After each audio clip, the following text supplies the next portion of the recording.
Nope. Hello, hello. Oh, there we go. Now we're live. Hello, may I have your attention, please? You can keep eating, but do it quietly. Some of you may have joined us at the NCBJ back when it was in Indianapolis, and you might have gotten to hear a guy named Jimmy, who was, I think, Chief Diversity Officer at Penske, who was a fabulous speaker. And one of the points that he made was what kind of an impact that each and every one of us can have on the career of young and upcoming folks, like those guys over there that you're going to hear about later. Anyway, one of the projects that the DEI committee has been working on are videos that we've been calling Someone Believed in Me videos. And you probably saw some of them last year, and we have a new one for you this year, and we would like to show that to you now. I'm going to exit stage right. Hit the video, please.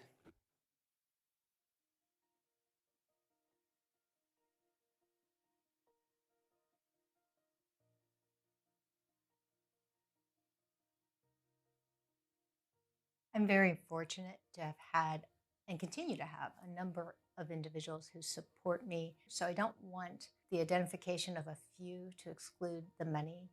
If I had to narrow it down to just a few, I would say, first and foremost, Professor Nancy Rappaport, who I met at law school, David G. Hyman, who I worked for at Jones Day, and then the Honorable William T. Bodo, who I clerked for right out of law school.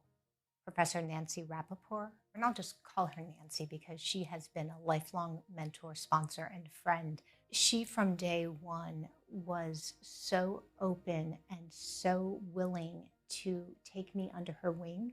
I was not particularly interested in any one thing when I went to law school, including bankruptcy. And it was Nancy who opened my eyes. And I think that's one role that mentors can perform that really helps both the mentor and the individual being mentored is by working together, you open your eyes to new opportunities and things you didn't know were there before. I did not know doors existed, so Nancy's guidance helped me see doors that were there. She would say, well, you should think about this, and you should think about that. And look, there's a door. Now I want you to put your hand on that knob and I want you to turn it. And I want you to walk through because you can do it. For me, when I mentor and sponsor, it's rewarding to be able to help students or others find those doors. When I went to law school, I did not know that what you should try to do if you're interested in really any area of the law is to clerk for a judge, because seeing the law from that side of the bench is incredibly valuable. And it was Nancy who introduced me to the thought of clerking, introduced me to its potential value, and actually introduced me to Judge Bodo, who I clerked for right out of law school. I'm glad I had and have the experience I do with Nancy. I try to mentor as she does from my heart, and by investing my energy and my time in young people and others.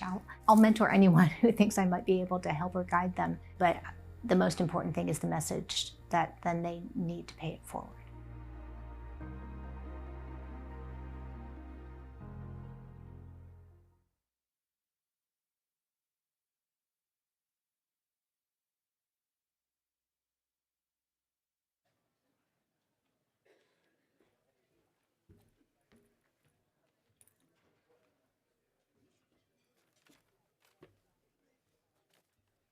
Good morning.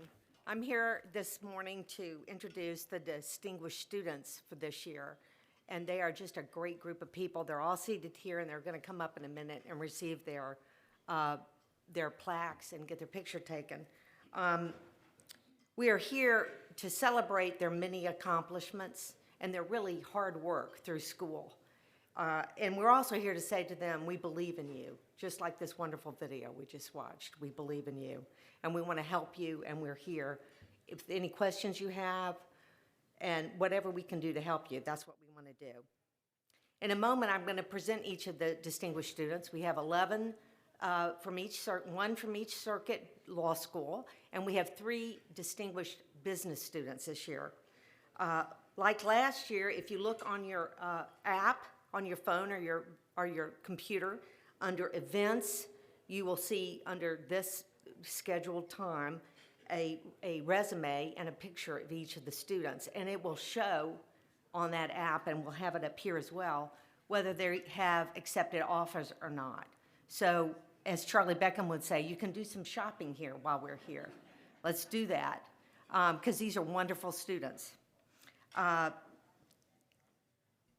So before I wanted to start this presentation, I just briefly wanted to thank the members of the committee, the Distinguished Service Committee, Distinguished Student Committee. They did an incredible job reaching out to all the law schools in the country. I mean, we had 48 nominations for our 11 law student awards.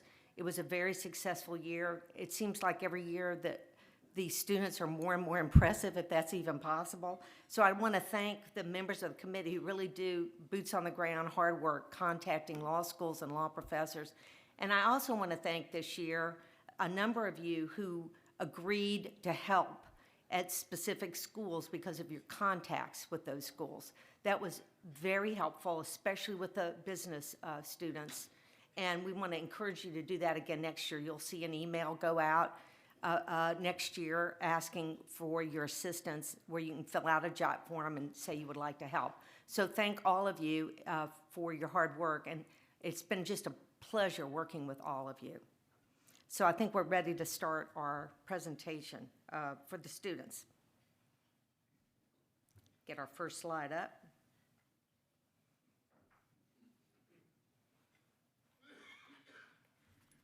There we go. James Kwan for the First Circuit. Thank you so much. I think we should stay here and let's get a picture.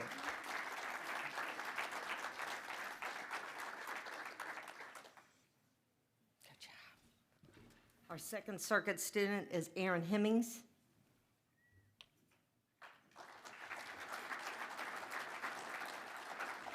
Go, Aaron. Congratulations. Thank you, thank you.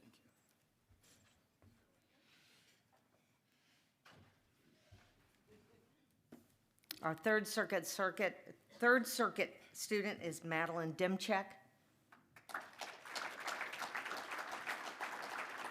I meant to tell you, you can see if they've accepted position or not. You see, she has, so.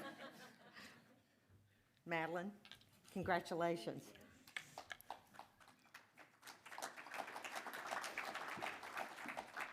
Our Fourth Circuit is Lucas Thornton.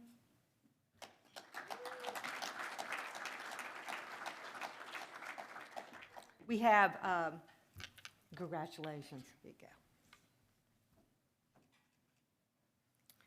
go. Of the 11 law students, 4 are clerking or will clerk for bankruptcy judges, and 1 will clerk for a Supreme Court judge. We're on Fifth Circuit, Fourth Circuit, Fifth Circuit. All right. Fifth Circuit is Hannah Young.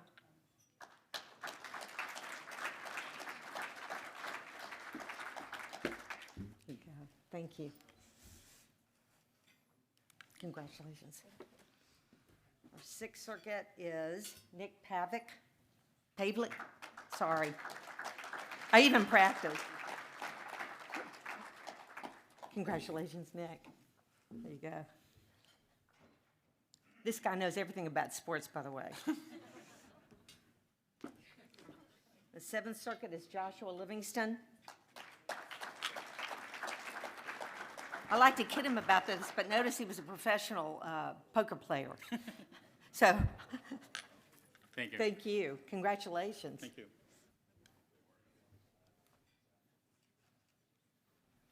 All right. Eighth Circuit is Caitlin Healy.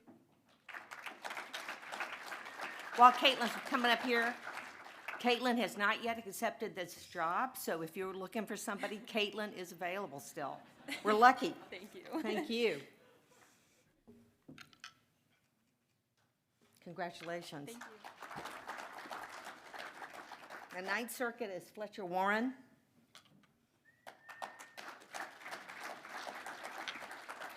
Congratulations, Fletcher. There you go.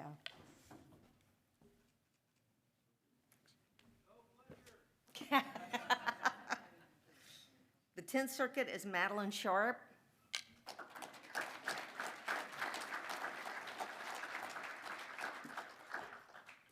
Congratulations.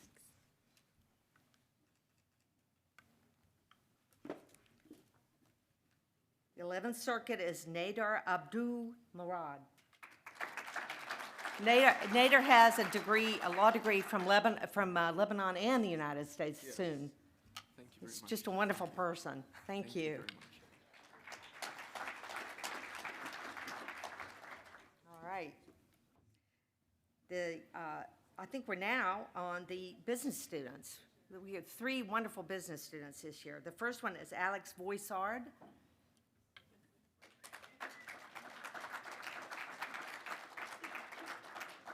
Well, we haven't got it up there yet, so I'm sorry about that, Alex. There we go. There's Alex. Thank you. Thank you. Congratulations. Here's Great to be your here. plaque. Did I give him the wrong one? I'm sorry. That's fine. I'll take it.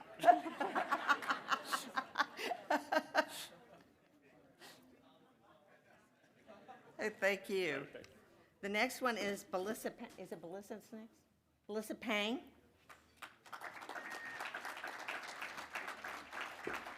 Congratulations, Thank Melissa. you, appreciate that. Thank you. And last but not least is Harrison McCullough.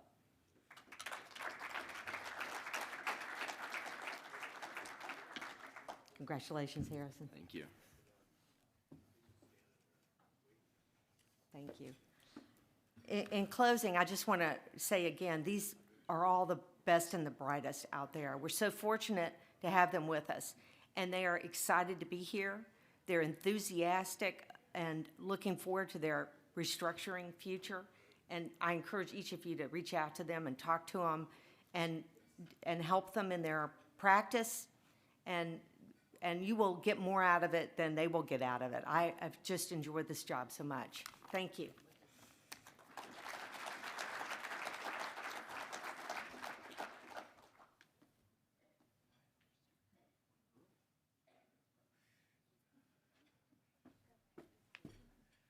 Good morning, everyone. I'm Rich Levin. I'm the American College Scholar in Bankruptcy, Scholar in Residence. As I always say, Scholar in Residence without a residence. My job as the Scholar in Residence is to organize the educational program. Yesterday afternoon and this morning, we had 2 great panels yesterday. We're going to have 3 more this morning.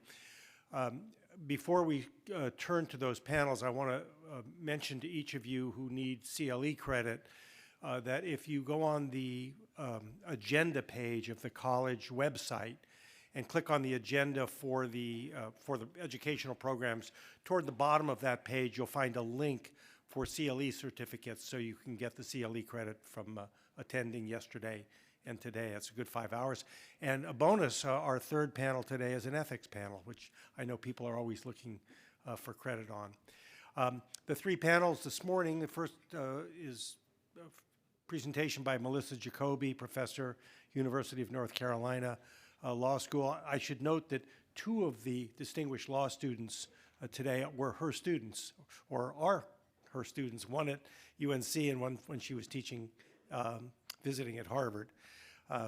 She is a force in this field. She's going to be talking about her new book called Unjust Debts, and she'll have a panel with joining her. The second panel being chaired by Judge Mindy Mora from Southern District of Florida Bankruptcy Court, dealing with something that we all should know something about and have so much trouble learning about, and that is cryptocurrency and Article 9 of the UCC, newly enacted, for dealing with cryptocurrency, what I'll call commercial issues and security issues. Vitally important to both the consumer practitioner, for consumer lawyers whose clients might have, shall we say, wisely invested in cryptocurrency, and for the business lawyer too, because there are so many cryptocurrency bankruptcies at this point. And our 3rd panel, the ethics panel, is is a presentation by Professor Eric Muller of the University of North Carolina Law School, entitled How Ethics Dies, the Role of Judges and Lawyers in Nazi Germany. And I'm sure that will be a riveting panel. So although we're starting a few minutes early, I think Melissa might be ready. She's gathering her panelists together. Lisa was very quick with the law students. She could have dwelled on them a little longer, perhaps. No, here they come. Great. Melissa, you ready to take it over? All right. Melissa will introduce her panelists, and we can get started.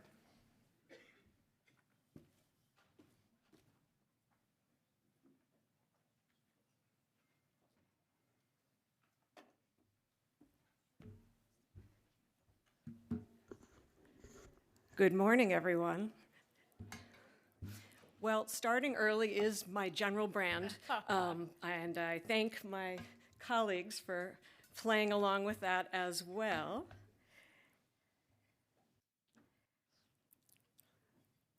When the organizers of this conference approached me about having an unjust debts event or program at this conference, that was long before questions of the rule of law, separation of powers, federalism came to feel a little bit tenuous.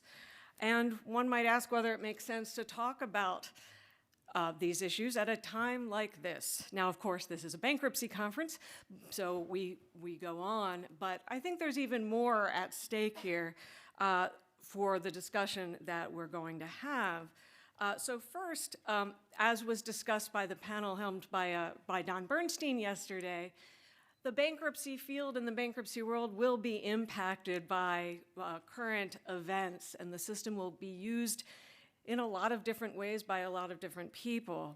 Second, the public perception of the system, of the federal court system, and of lawyers is in play. The legitimacy is in play. And the part of the federal court system that people see the most is actually the bankruptcy system. The book talks about or uses Bob Lawless's prediction of 1 in 10 living Americans has been through bankruptcy at least one time. That number may be in flux over time, but you get the idea. And then, of course, the bigger cases affect a wider range of people. And part of the reason I wrote Unjust Debts is because the system requires specialists. Thanks, Rich Levin, for writing a complicated statute. It's not Rich's fault because we'll blame the 2005 amendments. It's a complicated statute. It does require specialists, and yet the impact is felt by real people everywhere. And so I wrote a trade press book. It's a book of stories. And my original round of talks was to bookstores, library, house of worship. I did not become a popular TikTok person, as you're supposed to, but I did manage to do the holy grail of lots and lots of podcasts, and the audiobook just came out, so I've been doing some more. And I've gotten some reactions and a lot of questions, and I'm so grateful to my colleagues here for engaging in some questions with me that have come up a lot. Now, some questions I got in correspondence from non-lawyers were very specific. So, for example, one non-lawyer wrote to me and said, what I really needed to do was do an event with Professor Douglas Baird. And we had already planned this, and I said, what a great idea. Thank you so much. We are going to do that. But we're going to talk about themes that I've been asked repeatedly. Now, the presence of our colleagues here does not signify agreement with everything or even anything that's in the book. My invitation came with no litmus or loyalty test, so I'm a little bit different than perhaps the US president in that regard. The only thing I knew I could count on was good faith engagement with these issues, and that's what's at stake. Now, we do still have to run a tight ship, and as some students know, I'm an organized teacher, and so want to keep the trains running on time here. So I'm listed, when our photos were shown, I'm listed as the moderator, and so that comes with some special responsibilities. So I will do my best in that regard. So 3 themes we're going to talk about, and we're going to jump right into the first. The first topic is fake and real people, and that's discussed particularly in Chapter 3 of the book. Now, you all know, using the constitutional authority that's been there since the beginning, bankruptcy offers extraordinary relief to people. But which people and what does that actually entail? And what are the trade-offs? And bankruptcy treats humans differently than business associations, and especially the biggest enterprises. And the sources of that difference vary. Some come from the bankruptcy code, some come from circuit court interpretations, which treat humans and big businesses very, very differently. But some comes from everyday practice and norms, and whose lawyers are making the arguments. There's a big element of social class in here.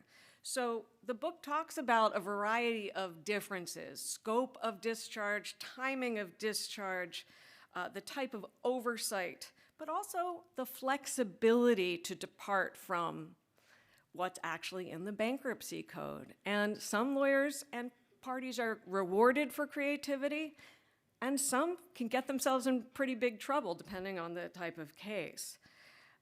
So I want to start with a question for Douglas about the differences the statute has for the scope of timing, the scope of the discharge and the timing of discharge, which is more generous, we might say, as a factual matter for fake people big enterprises who get all the way through a Chapter 11 plan, than real people who are put in any kind of bankruptcy, but especially for the timing in a repayment plan.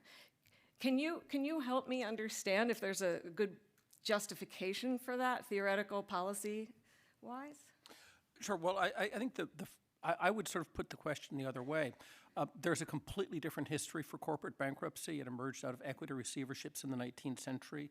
It didn't have anything to do with the fresh start we see in Local Loan Company versus Hunt. Had nothing to do with the history you talk about of the 18th century way in which American law helped insolvent debtors. And so we have flesh and blood human beings who deserve a fresh start, and then we have corporations with a bad capital structure. It would be odd to have a law that treated both exactly the same way. Agreed. Now, the next question then is, okay, well, how should we go about treating them? And I would, I think there's a little bit of a yin and yang here, but so let me give the yin and then the yang. At some abstract level that loses some nuance, I understand, Melissa. When you're talking about the fresh start and let's say dischargeability, is a debt dischargeable or not?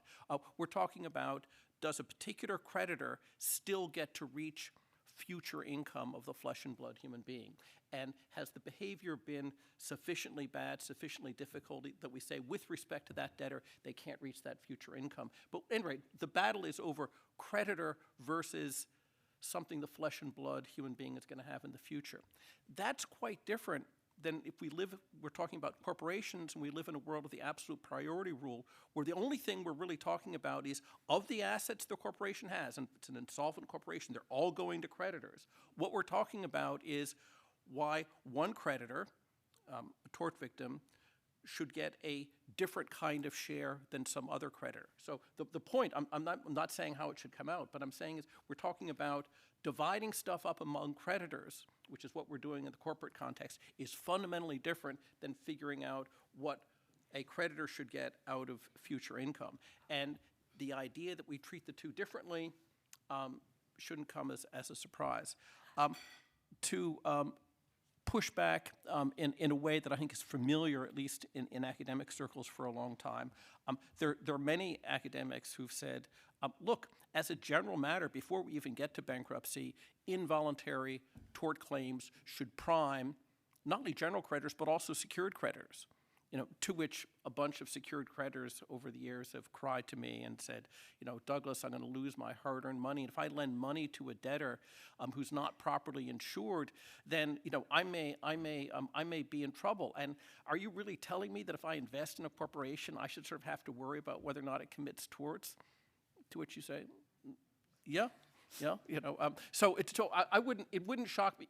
No. Again, I want to quickly jump over that because I want to get to Melissa's book specifically. That's not a bankruptcy point. That's a point you would want to have in the law as a general matter. The interesting question that Melissa's book poses is wait a second, what should bankruptcy itself be doing? And something that I think is it's unfortunate, but I don't think it's Melissa's fault. Is that the book is called Unjust Debts, but one of the things she talks about is the opposite of that, which is just debts. And so here's the thought experiment, and this is sort of taking Melissa's book to the next level. What if we lived in a world in which we had a different kind of bankruptcy law, in which we did just debt? In other words, the only thing that was restructured if you're a corporation is financial debt. Everything else was unaffected. Now again, it's not a bizarre Twilight Zone world. We see something like that with schemes of arrangement. And you could make an argument that, look, if we're talking about corporations, maybe we should live in a world in which the only thing corporations do is, in an insolvency proceeding, is restructure financial debt. It's just debt. Now, again, I think I need to stop talking, which I will. There is a downside to that, which is, of course, what happens if you have a Manville or something like that, which may simply not continue to exist unless you can handle the mass tort issue. An observation Melissa makes in the book is to say, look, what's happened to bankruptcy, Ken and Rich wrote this great code, and they did it with specific things in mind, and it's become, over time, this huge big Swiss Army knife that can do almost anything. And Melissa's point in the book is that's not a great thing, but I think there are other people in this room who might say, no, it's actually pretty good. So that's one possibility. With respect to one specific technical issue on the consumer side is the timing of the Chapter 13 discharge. We have this odd situation where the discharge in Chapter 13 comes after you fully completed the plan, which fewer than a third of the people actually do. Could we live in a different universe in which you had the discharge right away? I think the technical answer to that question is yes. But I would also say that this, if that happens, and people have proposed this seriously, if that happens, it'll create a technical challenge for the rest of us, because the question is, okay, you get the discharge originally, but you do have this plan in which you've made these commitments under a plan. How are those promises going to be enforced? How do you actually implement it? How do you actually give the discharge in such a way that you're sure that you've taken care of the non-dischargeable debts? And there are a lot of technical issues that need to be figured out along the way, though it doesn't strike me as something that is, implausible or difficult. And again, part of the lesson of the book is that maybe we should engage more and think more about those kinds of ideas. Well, thank you for illustrating that I knew Douglas had gotten all the way to the end of the book, and because that is the idea of a system of just debts is where I close, and I did want the book to be called Just Debts. Apparently, publishers like to call things unjust more than they like to call things just. So thank you for taking us through the different considerations here. And again, for the group, I would like to just say, when we think about something like willful and malicious injury, which under under employment discrimination law and under criminal law, corporations are considered culpable actors. And so the exclusion of that does create a jarring effect. Let me ask Ricardo what specific question you would like to pose to me about the fake and real people issue. Actually, I want to make a couple of observations about These folks are going to make it hard for the moderator, as much as I love them. Okay, go ahead. First, I'd like to make a couple of observations about Chapter 3 in the book. First, Melissa points out the differences between the treatment of fake and real people, artificial people. Individuals go under a microscope. Corporations file a Chapter 11, which is supposed to have extensive disclosures right at the date of filing. Many times those are delayed for substantial periods of time. Second, there's extreme oversight in consumer cases. You have a Chapter 7 trustee, a Chapter 13 trustee, and in small business cases, you have a Subchapter 5 trustee Subchapter 5 trustee appointed, who provide oversight from the day that the case is filed until it's confirmed or discharged. The extent and timing of relief, Douglas has already pointed out that the debtor receives the discharge in a Chapter 13 case at the completion of payments. For those of you who are unaware, 1/3 of the cases that are filed actually complete. Chapter 11, many of them are sales. Many of the sales occur without a plan being confirmed. There are then the disclosures that are made later on in the case, and that impacts the creditor body. I can tell you, one of the reasons that Melissa started with the fact that we were going to disagree is because I was of a certain position prior to reading the book the third time. I've changed somewhat my position based upon some of the things and observations that she's pointed out. My question for you, Melissa, is number one, should we review, and by the way, there's a huge list of non-dischargeable debts in a consumer case that are applicable to an individual, a real person's filing. Should we reconsider the timing, number one, of the discharge in a Chapter 13 case? And number two, should we revisit that list of non-dischargeable obligations that exist in consumer or real people cases? Yes, and yes. And I'll just say a bit about the second yes. In the spirit in which I talk about the bankruptcy system as primarily meant to deal with commercial problems, I am not troubled by a statute that does limit humans' fresh start for things like willful and malicious injury. There are others who have taken different views about as making the fresh start as broad as possible. So I would not erase the list, but the list is a bit of the various special interests over time that have added things in response to specific cases, and I think that we really need to get down particularly to the culpability questions and what kind of debts are coming out of commerce or not. In the timing, I think there have been long-time discussions, including when I first met Ricardo, and we talked about rethinking consumer bankruptcy before the 2005 amendments about changing the timing and other factors in Chapter 13. So I'd like to turn to Jennifer and say one word. Well, first, hello, and thank you so much for doing this. And the second word is venue, because venue and choosing a court, choosing a judge is something that big businesses are able to do, thanks to many of the people in this room, and that individuals, of course, do not. And that's not a huge focus of this book, but it is a big difference, and it is something that you and I have discussed before. So do you have a justification for why big businesses should be able to pick their courts and humans should not?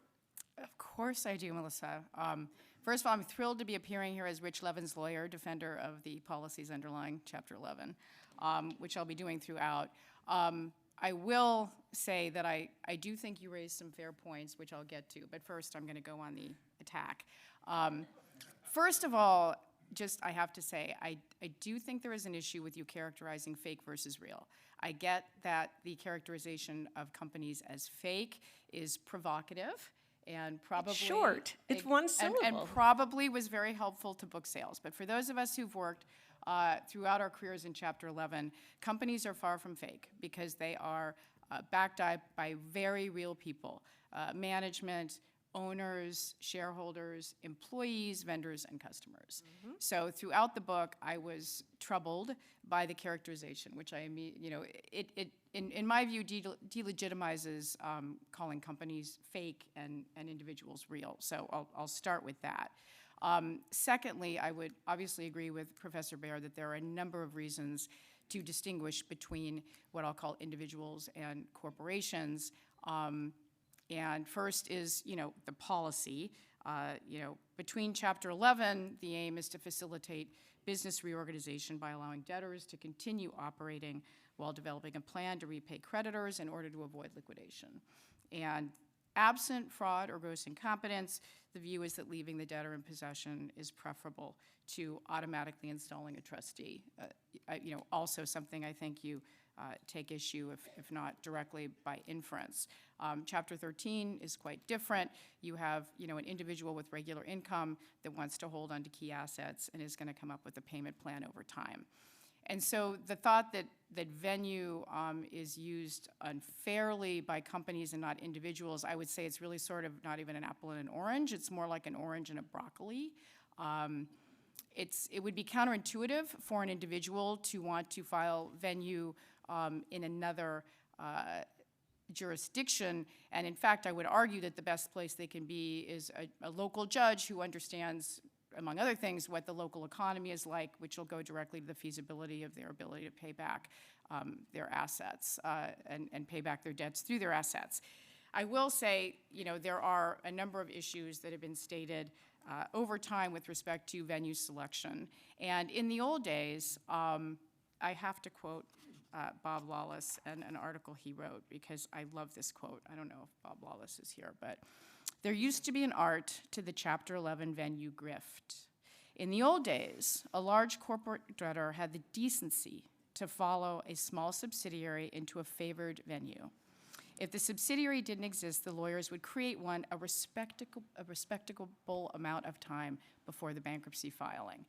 As we know, the edge of the envelope has been pushed with respect to venue, but again, in the old days, the issues surrounding venue were very legitimate and went to both certainty and access to the court. Over time, courts, I think, caught on to the fact that they did not want cases to move out of their jurisdiction, so you had complex case procedures to attract cases to stay and would facilitate not just, funneling or channeling cases through a select number of judges so that they would get more experience, but also so that you would streamline procedure and be able to have access to courts under what are routinely, especially with the very large cases, very, very urgent circumstances. And there's absolutely nothing wrong with that, as long as you were sort of playing within the parameters. The fact that lawyers get creative within the bounds of existing law should come as no surprise. And I don't think, again, as long as it is not being subject to some sort of abuse, and we can argue about whether recently in the last 5 years, the edge of the envelope has been pushed, I think that's just good lawyering. And I think it's up to the courts and the judges who do a very good job of clipping lawyers back. And so one of the repeated things I will say today is that I'm not so sure your issue is with respect to the law, but it is with respect to how the law is implemented and perhaps pressure judges feel to, not deny jurisdiction or to move cases. That's a different issue, Melissa, than whether or not the law themselves should be changed. So to close this part of our discussion, say again that these ideas came from public interest in certain elements of the framing, and they do absolutely come from different sources. Some come right from the book, and by the book I mean the Bankruptcy Code or the Judicial Code. Others come from interpretation. Again, I think circuits play a big responsibility here in the widening the divide between the perception of individual and big business bankruptcy. And third, I believe that the corporate form is a very important innovation in American law, and fake is shorter than artificial person. There are a lot of people that are in a corporation, but the question is, if you're going to give personhood status, what goes along with that? What's the bundle? And that's really the question there. So we have two more themes that we want to discuss, and the second one could get a little unwieldy, and I'm going to have to be careful to keep us on track, because it really is, maybe one way to think of it is turning around the human as debtor, which the vast majority of bankruptcy filers are, and think about humans as creditors, especially in Chapter 11, but in any reorganization type of case. These cases have salience to the public. You don't need me to be here telling you that. Let me highlight a couple things that really amplify that.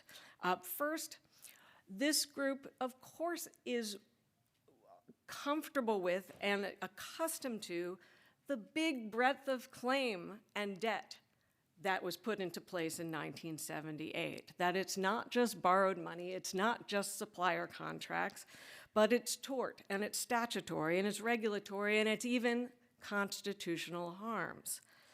And so that already is a jarring difference in how one sees the system. That's what makes this system float into so many other policy areas of the law. Second, again, I'm just doing a bit of a miscellaneous. When lawyers talk about the benefits of say, mass tort bankruptcy, and I am not pitching this as a debate about that general topic. I bet you've been to a couple of those events about that topic, and many of you have served on those. But lawyers do tend to emphasize the promised compensation, and here I'm focusing on the money, and then you're understandably off to the next case, while the claimants then deal with the reality of whether what they received matched what they were promised. And we have a lot of history with this now, and it often does not match and sometimes falls very short. That could be true in any kind of legal system, for sure. But how lawyers talk about it and what's actually happening can be very different. Third, it's not just about the money. There's lots of social science research that shows how humans evaluate legal systems by whether they felt treated fairly, more so than financial recovery. And I really honor and appreciate how much the lawyers work so hard to get what they perceive to be the best deal. I do. That doesn't mean that other people who were not in that room and are not familiar with the ins and outs are equally reflecting that. And so we're going to talk about some elements that might make them feel less seen and heard than you might want. So I want to start again with a question to Douglas, thinking to your most foundational early work with Thomas Jackson that you talk about in your most recent book, where you posited that reorganization law took non-bankruptcy rights as it found them. Now, federalism is a big undercurrent of this book and some of my other work recently, so I do want to ask you, especially when we're talking about situations of tort claims and states setting up special procedures for people who have been through child sex abuse and the like, do you think that bankruptcy now is matching that vision that you and Jackson had? Well, I think returning to a more general point I made earlier, foundationally, corporate bankruptcy started with funded debt. And if you're thinking about funded debt and priorities among holders of funded debt and so forth, it's very easy to basically say we can just translate that, and nothing is lost in translation. The particular difficulty that I think you're emphasizing is that the more exotic the claim, the less it is a claim for funded debt, the greater the danger that something's going to be lost in translation. And the question is, how large is that danger? I think something I worry about a little bit is that especially this is us academics, if we talk a lot about mass tort liability, these other types of liability, and let that dialogue bleed into our dialogue about funded debt, we get into crazy universes where we're playing violins for out-of-the-money hedge funds that hold third liens, and we want to make sure that we don't conflate those two things. In terms of how we think about the translation, it is true that with respect to various types of non-bankruptcy rights, there is such a heavy procedural element associated with them that you can't simply convert them to money. And so a lesson I take from your book, which again, I urge people to, especially because this book is a very easy read, by the way, is to take to heart, is to say, we should be a little bit cautious. I think as bankruptcy lawyers, we're all trained to think what we're about is maximizing the value of the estate, and it's certainly hard to argue the opposite, that we should minimize the value of the estate. So I think we can get that, but to some extent, we've been trained to say this is that bankruptcy is really about the money. And we always say that the most expensive words that a client can ever utter is it's not about the money, it's about the principle of the thing.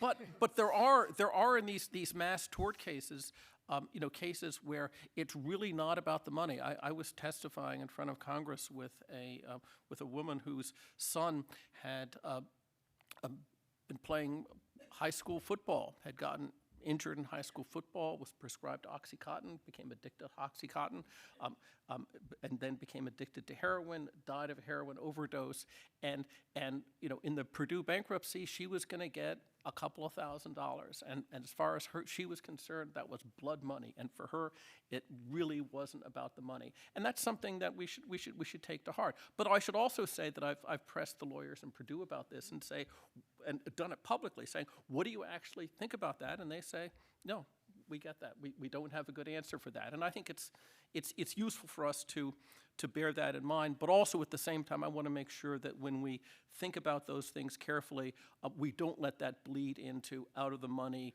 third lien hedge funds for whom, I have lots of sympathy, but it should only be about the money. Amen. And I think that there are, I think it is very important, one of the points to see that debts are not all fungible here, and that proposals to create structures just to deal with funded debt, like proposed Chapter 16 or the like, take care of some of those issues. But I do agree that critiques of this area should not, we need to keep those separate. So here again, I know that Jennifer will have lots of questions for me, but I'm asking her to pick one question. Our debate will go on for many years. As so it pick has one. already. Yes. So many questions, Melissa. No, not up here. So many one questions. question. Okay, one question. And I think, again, I share Professor Baird's view that for me, the issues with respect to funded debt in Chapter 11 are pretty straightforward. I think the code works very well. I personally struggle with, and I think your book does a good job of highlighting the distinction between involuntary creditors, tort claimants, and how the code works. And I think anyone who doesn't admit that is probably not being honest with themselves. For those of us who have been involved in deals with survivors and victims, one of my major deals that I worked on was the Weinstein Company. And for me personally to be at a mediation in New York and meet with one of the survivor women who was heading the committee in the women's room and have her call me out for representing the banks and how could I do that and how could I live with myself. I live with myself and I rationalize it, and I have many good reasons that I support, but that's tough. That's tough to look someone in the eye, and I think if you haven't done that, it's a wake-up call, and it makes your points very real. However, I do think you look at what alternatives are, and certainly multi-district litigation, a run to the bank, burying companies that might have some better opportunity to continue to operate, generate revenue to pay people back over time. Jennifer, my friend, what is your question? I will get to that, Senator. So specifically, with respect to the concept of litigation trusts and future claimants, how would you propose dealing with the fact that the alternative is for a company to just liquidate, meaning the future claimants probably will lose out on the benefit of maximum recovery, and future claimants have virtually no chance of recovery? Again, your comments on the National Bankruptcy Review Commission, I think, were very well taken, that cases should file only if financial threat is dire, and there was an adequate track record of science and litigation to estimate future claims. But isn't that the role of the bankruptcy court? So isn't your perhaps beef more with the way it's being implemented, or would you actually change things in the tort context? So that it's a big question, and it's one that I try not to completely answer in this book for, I hope, sound reasons. But I think it's a really fair point to say, should we throw out everything? And I'm inherently small c conservative on a lot of things, including rule of law issues, which is some of what I'm going to talk to Ricardo about in this area of how tort claimants right now aren't getting the same protections as commercial claimants do. So is there a world in which bankruptcy can be the framework to deal with a financially distressed company that primarily from these issues? Yeah, I know that the talent in this room is can overcome some of the limitations and concerns that I have. I do struggle a little bit to what extent that fits within the bankruptcy power, but the more that the company, we know that there's a big problem, the more that I see why it fits. So I think there are changes that could be made, not necessarily requiring Congress, but in practice that could be helpful. I do again want to caution that when we talk about what the returns are and whether bankruptcy is maximizing that value, it's sometimes hard to know. I believe it in theory. I think the theory arguments are working great. But then when we look at the practice and the track record of what's being done to make sure that the same things don't happen again, when people are promised 100%,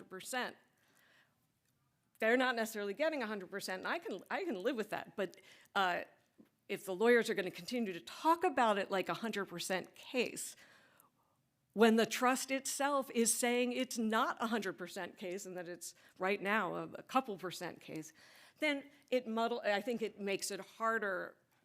It complicates the argument about what's better. Again, I'm not saying something else is better, but we have to start with the right benchmark. Can I ask a follow-up question? Go ahead. Okay. It's a very quick follow-up. So, again, I agree with Professor Baird that you seem to sort of lessen the impact of part of the problem with respect to how claims estimation or the decisions are made has a lot to do, a judge only has what they have in front of them, right? So if you don't have a highly contested hearing and you don't have experts coming in and challenging, Absolutely.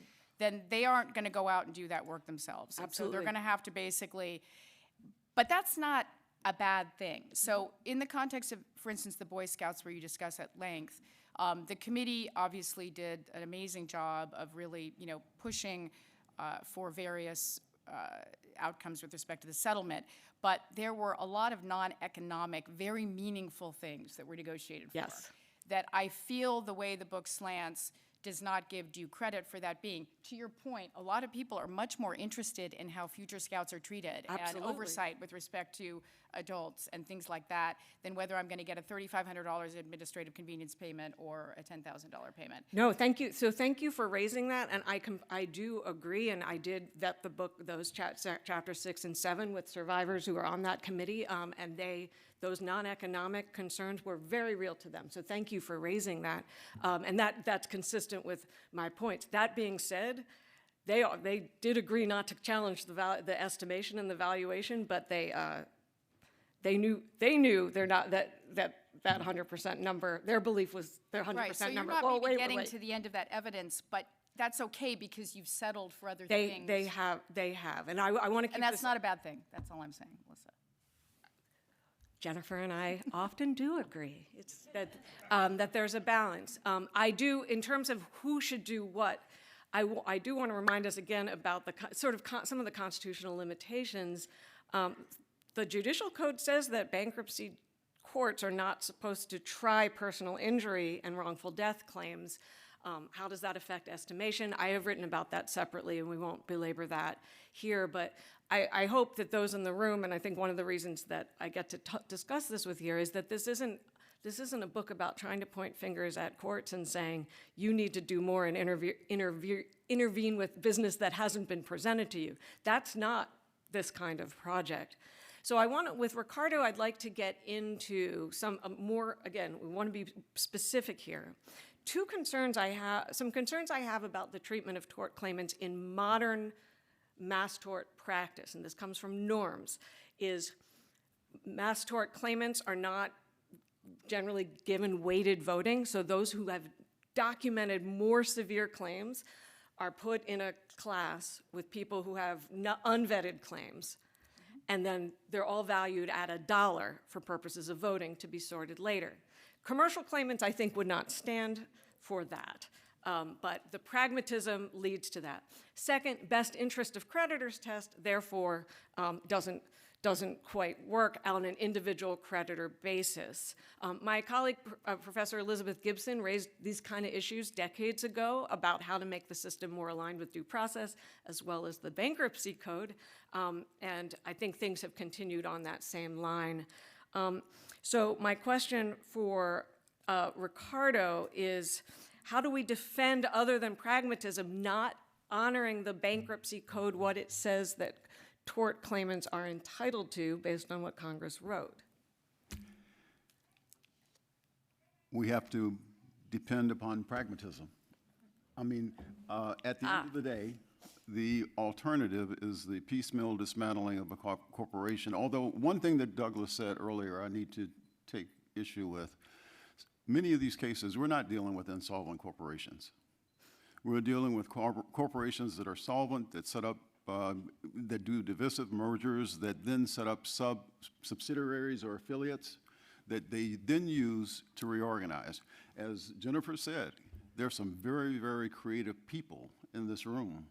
And as I read through the book, I have always been an advocate of using Chapter 11 to resolve these issues. I was local counsel for the Tort Claimants Committee in the Dow Corning case, and got to work with Sue and Roseanne and Ken Frankel at Frank Freed in that case.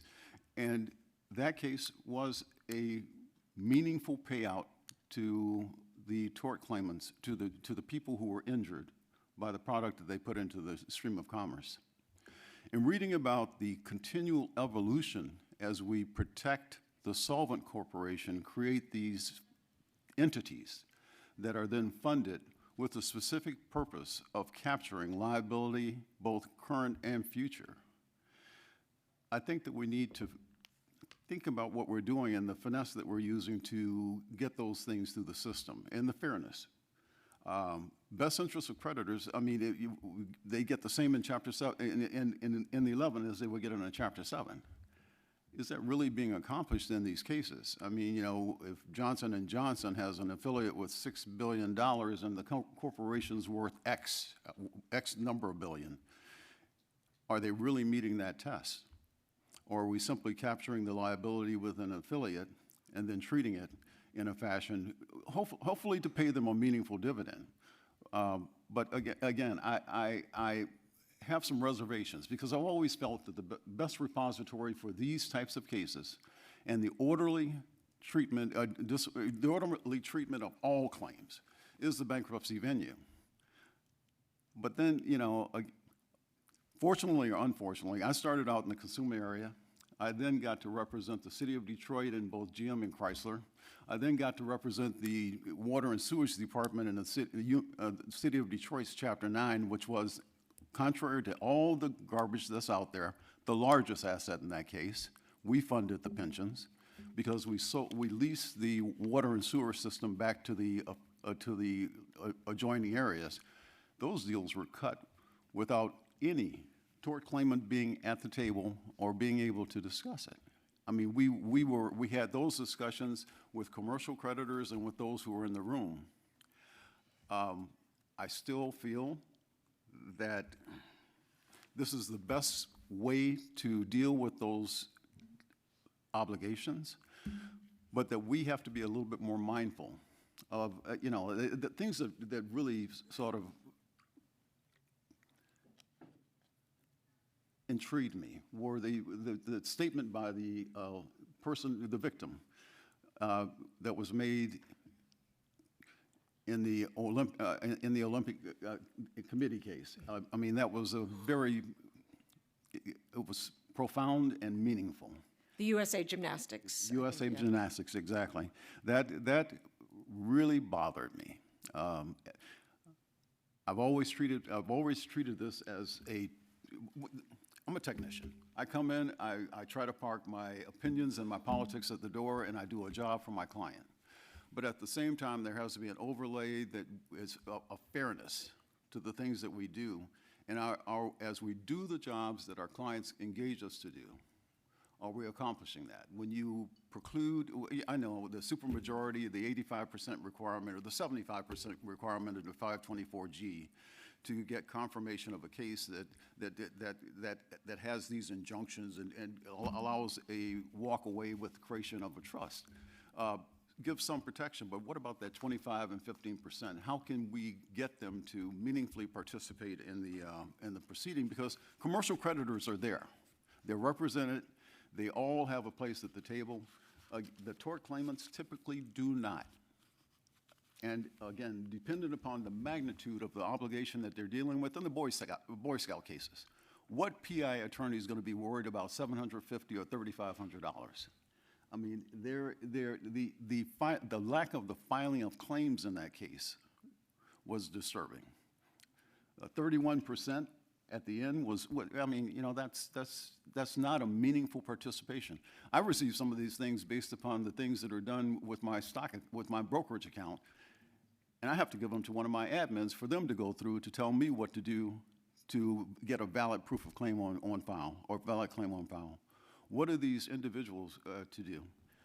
In answer to your question, I started off... I think you have answered it, Ricardo. I started off in one place, and I've migrated to a place that's different.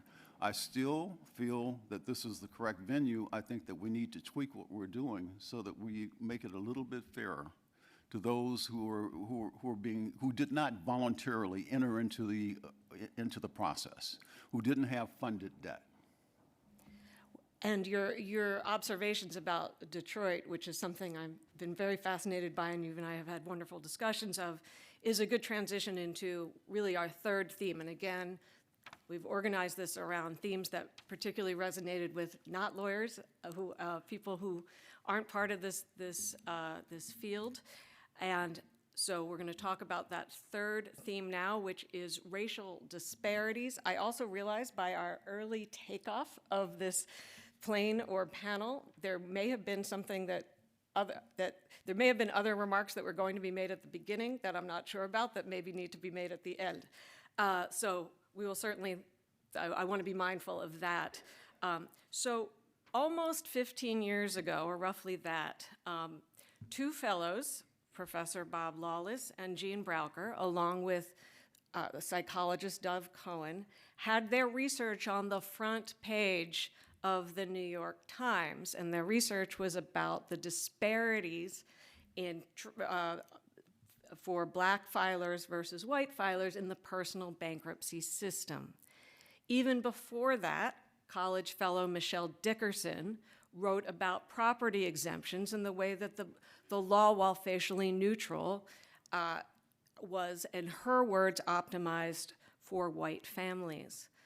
So we have an additional, many layers of additional research that have come to fruition by more disciplines in the academy, more different issues that have come up. And so what chapter 2 of the book tries to do is put together, synthesize that body of research in an accessible way, and give some of the stories that go along with those racial disparities between black filers and white filers. Connecting a bit with what Ricardo mentioned, Chapter 4 talks about municipal bankruptcy and the treatment of police brutality claims, which has a disproportionate effect on communities of color. So going the other way when we're looking at creditors. So I want to start again with Douglas, and it's Douglas's time to ask me a question. Right. I wanted to, I think if one of the things that's happened since Bob Lawless started this work, and I should say, for those of you who are veterans of the college, we actually had Bob Lawless at an education session, I think 15 years ago, to talk about this work. So this is, this for members of the college is nothing new.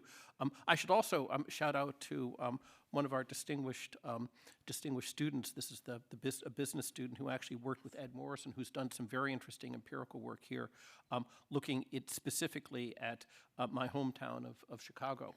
And for those of you who are not familiar with it, one of the ways in which Chicago in recent years raised revenue is by having a very aggressive traffic enforcement. And this has had disproportionate effects on communities of color precisely because these are communities where people are heavily dependent upon cars, but they tend to live in food deserts, which means the only way they can get to a grocery store is with a car. It's also the case that they tend to have long commutes where they also depend upon cars. And so what we see is a very strong Chapter 13 filing rate, but that Chapter 13 filing rate is not driven because lawyers are racist. It's driven because the city of Chicago has chosen this rather peculiar way to raise revenue. And so one of the things we need to do as lawyers is understand, okay, we have this very troubling finding of this disproportionate impact, but how does it actually play itself out? Or to connect with what Ricardo says, what is it that we can actually do? What is it that we can actually change in the bankruptcy code that would alleviate this problem? Again, one of the things that I think we all pride ourselves on doing is, as good lawyers, being good people who are practical and say, okay, what is it that we can do? What are the 3 changes, Melissa, or 4 changes you would make to the bankruptcy code that would make this problem better? Not that we're going to make it perfect, not that we're going to make it go away, but one of the things we want to do or aspire to do is make the world a little bit better. Well, what would, as a practical matter, make the world a little bit better over this dimension? What changes would you make to the bankruptcy code? The reason it can be challenging to address the question is precisely for what Douglas mentioned, that in collecting the studies and trying to understand the racial disparities, we have multiple contributors, and that some of them come from conditions outside of the bankruptcy world. And I know the Chicago bankruptcy courts deal with this quite a bit. Recent decision by Judge Barnes this week involving a case that may have I think he certified a class of debtors who are dealing with fees and fines problems. We have some in the statute. We have some that I talk about in the book that are really circuits, that their rulings they're not directly talking about race, but they have a disproportionate impact. Some are norms and implicit bias and the like.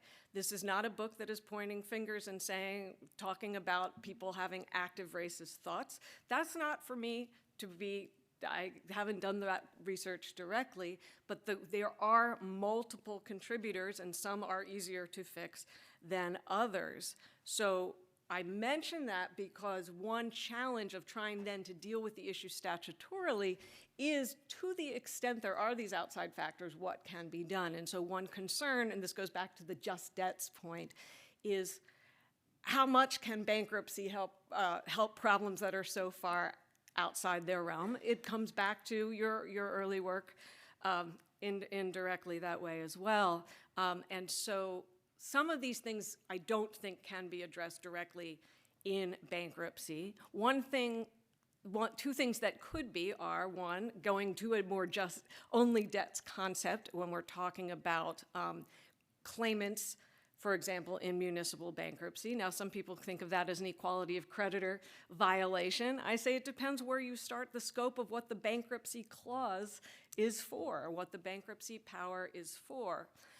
In the personal bankruptcy context, the most vocal opponents to something that would ameliorate racial disparities in personal bankruptcy are really those that practice in the field more than in Congress, and that's the idea of a single chapter personal bankruptcy system. And we're not going to debate that now, but we know that that's been discussed a long time. Probably the very first time I met Ricardo, that was one of the things I was sitting in the room as probably furiously taking notes and hearing how nobody wanted to do that. But times have changed and proposals have continued to be made. So I think it does require some structural changes in the personal bankruptcy field, but I don't think it can be complete. I don't think that's a complete response to the many layers of contributors to racial disparities in bankruptcy or anywhere else.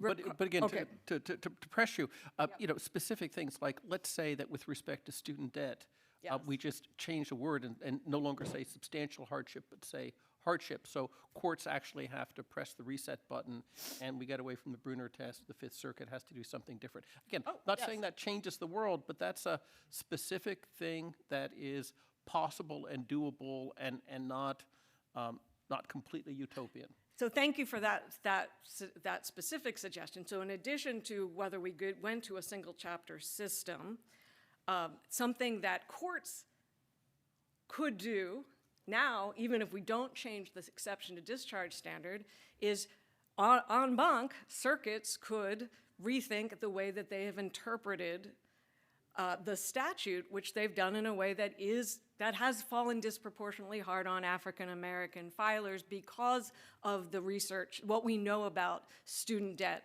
and African American students. The statute did not have to be interpreted as draconian a fashion as it has, say, in the Fifth Circuit, which I especially highlight in the book. So yes, there are targeted things that would make sense from a policy basis generally and help alleviate some of the disparities that we see. Ricardo, a lot of the research has been on personal bankruptcy. We know that that there could be racial disparities, again, coming from a variety of sources, could be elsewhere in the system. We've talked a little bit about police brutality. What about, where else would you suggest we study? Again, just to have a better understanding and to try to have a fair application of our laws so that they can be closer to an ideal of race neutrality, even though that's not possible. Subchapter 5 was enacted in August of 2019 to expedite the reorganization of small businesses. I was appointed a Subchapter 5 trustee in February of 2020, and I had a unique interest in the statute, having worked with Tom Small as part of a subgroup at the NBC and putting part of the work that ended up being incorporated into the statute. Having functioned as a Sub 5 trustee for the last 5 years, I can tell you in a city that's majority African American, I haven't had a single reorganization case for an African American business in the city of Detroit, which is astounding. It has to be and needs to be studied. Part of it, and I know because I work with a number of African American corporations, is access to capital. That continues to be an issue and should be reviewed and studied by the business schools. And then we need to figure out how to get it right.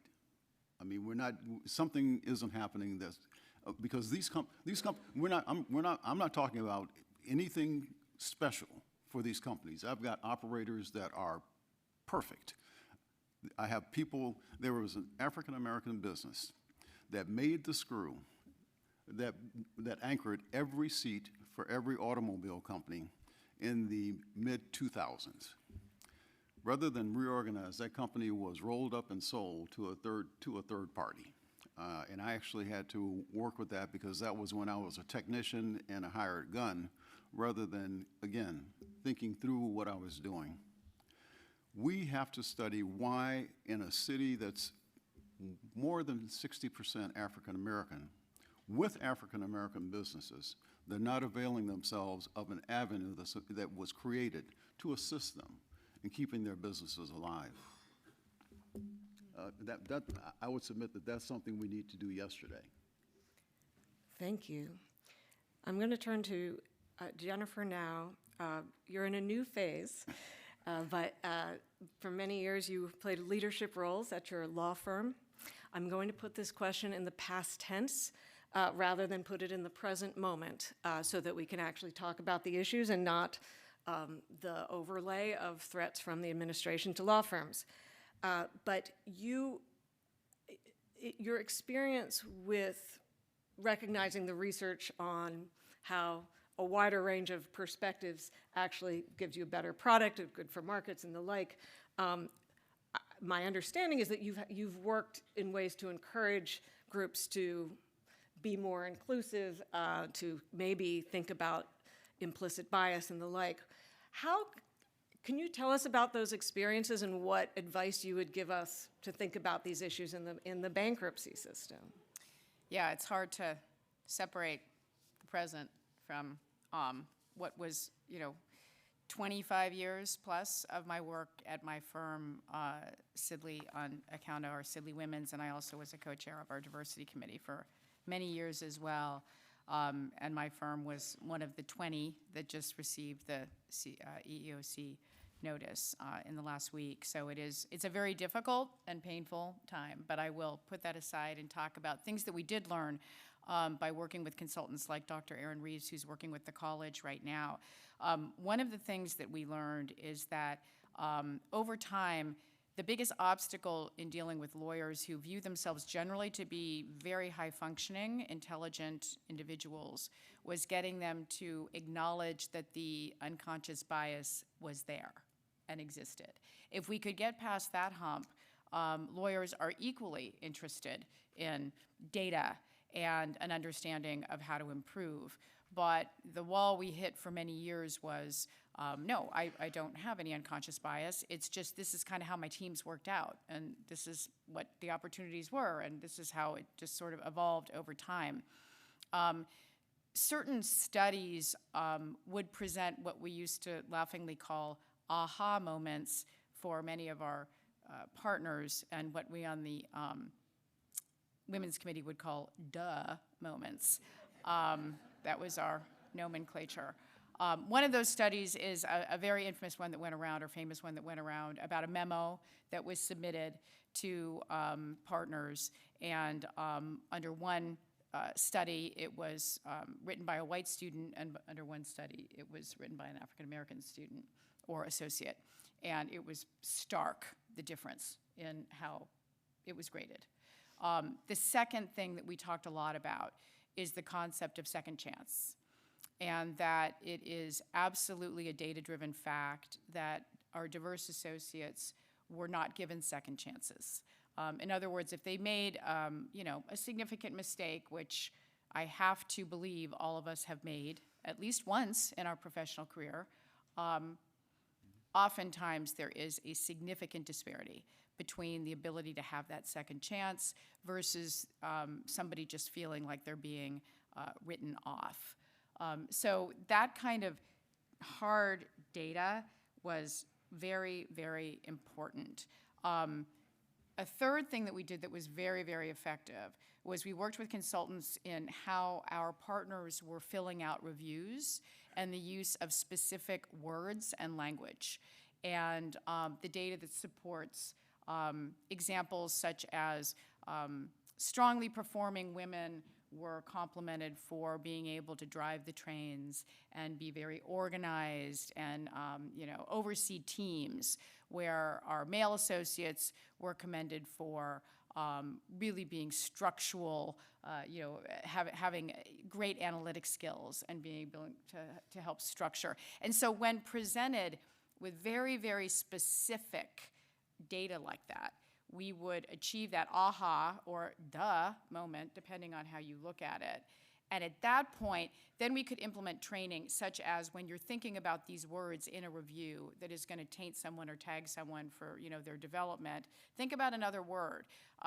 Just taking time with reviews, not being rushed. It is human nature that when you're rushed, you're not going to be thoughtful. And all of us would wait until, and I'm one of them, midnight the night before performance reviews are due. If you would implement a deadline before that, because we are all deadline driven, what we found was, given time, our partners were willing to sit down and so there were a lot, I could go on and on, but there were a lot of very specific data driven things. And then the product is always, what you would think. Like diverse teams, you were really feeling good. And the last thing I'll say is when we did have diverse associates who were exiting, time and time and time again, it was just this universal theme of I didn't see a path for success at this firm, and I didn't feel validated. I didn't feel part of the team. And that's that natural human selection where we tend to just kind of gravitate towards people who look like us in terms of going out for a beer to celebrate a deal or come in my office and talk about an issue. And it really does take thoughtful intent to overcome that. And what we found is our partners were, once they understood there was an issue, very willing to jump in and try to take these very specific pieces of advice, and we had a lot of success. That's really helpful. Thank you so much for that. So I have some closing things to say. I'm just looking over at a table to see if there's any more that you want. Okay. So do you want to come now, or do you? Excuse the sidebar, the very public sidebar. Thank you. So we talked about a lot. People were really respectful of getting us to cover a lot in a short period of time. There's so much more to say. There's so much more that Jennifer and others, and Douglas and Ricardo disagree with me on too. But I really appreciate the engagement you've offered here. It makes me think more clearly about these issues, and to hear it in your voice rather than some of you have been so kind to come to other unjust debt events, and we want to keep things different. I want to just reiterate some themes we started with. Again, back to what we heard yesterday, and even going further, bankruptcy will be in demand. Lots of eyes will be on this system. There may be changes coming on the administrative side that we don't know yet, depending on things happening in the Department of Justice. But people look at this system both because it affects so many people, and again, the vast majority are individuals and families who are filing, but of course, many people and groups of people in various business associations as well. And what we do on a day-to-day basis matters. The issues are not only from how Congress structured things and how courts interpret things, but of course, higher court, the other court guidance we get, and very, very singular day-to-day actions. And so I'm hoping just by raising these questions that things will stick with you as you go forward.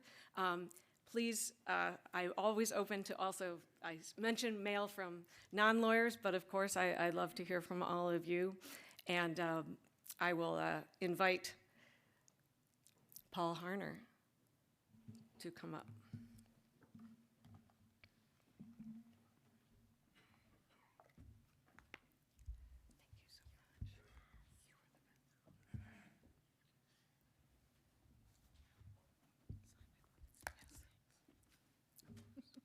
Just very briefly, I hope everybody will join me in thanking Professor Jacoby and this entire panel for what I thought was a wonderful program.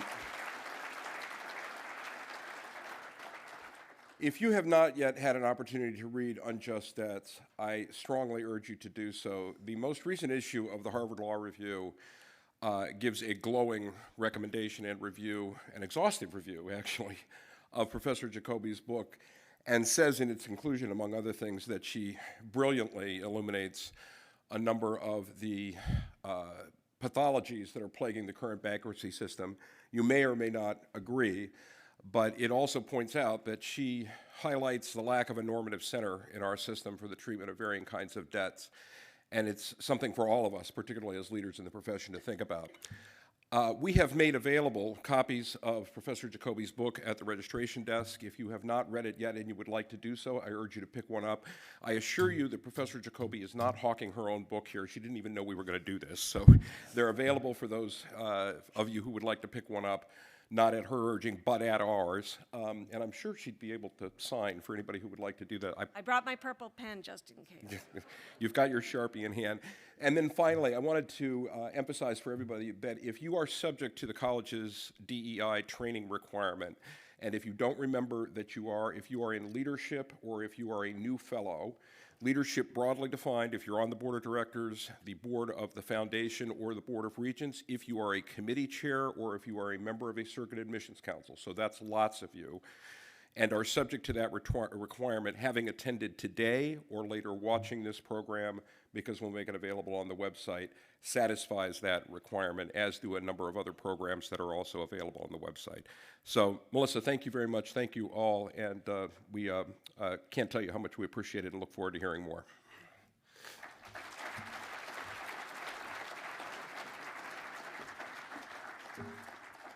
Thank you, panelists, and thank you, Paul.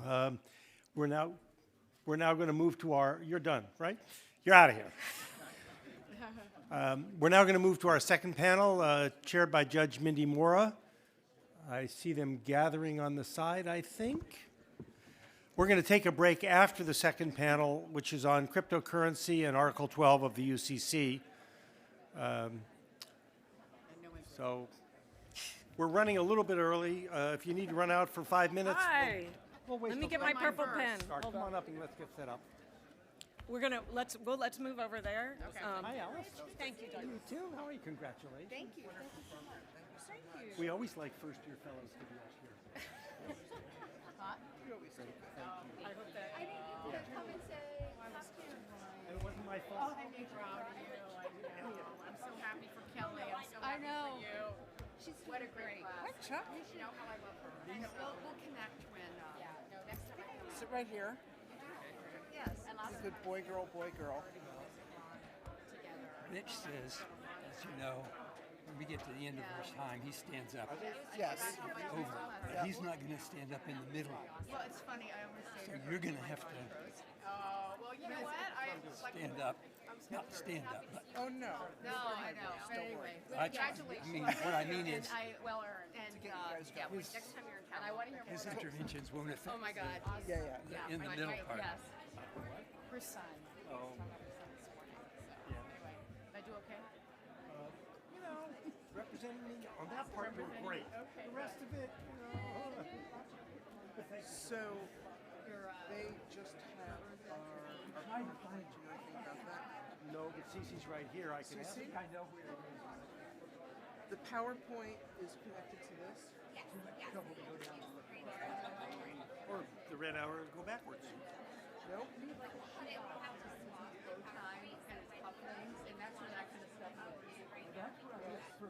But you want to introduce your panelists first? I'm going to do that with the PowerPoint. Rich, They're up all here. carefully orchestrated. No doubt. I would have expected. All right. Are you Very going to be up good here or show. down there? I'm going to sit down here. Like a judge, unlike a professor. who stands up. Exactly. I get it. I get it. You know, you need to make them stand up because you're the judge. No, we're all going to sit. We're all going to sit. How are we going to do these slides? Or do you? Honey, I got it all set. Don't worry. Chuck, you're in my capable hands. I got the intro going. I got my sheet organized with everybody's numbers. I know when to push the button. Objection withdrawn. Okay. All right. And then what we're going to be talking about is right on that screen there. And if I... Oh, that was my question. Yes. That was. Yes. All right, kids. Yes, sir. If I need to move a slide forward, right?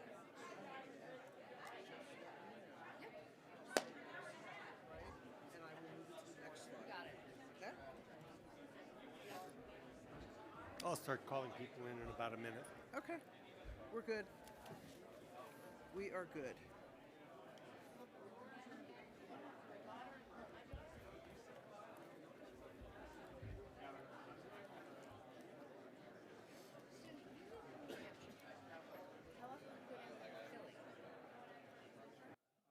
I mean, you know, I moved 2 years ago.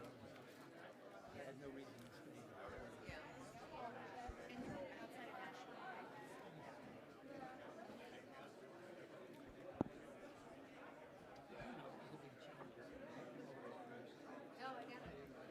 Okay.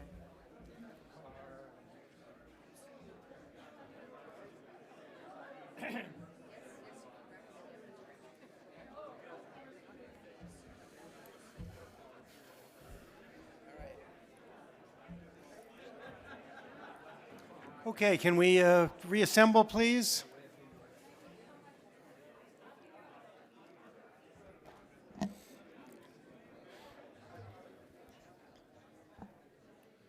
Somebody want to let the folks know outside that we're getting started again?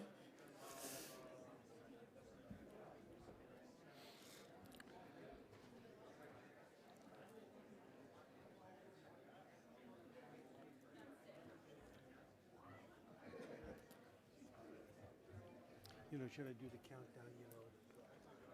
Got it. Yes. Just give them a minute to settle.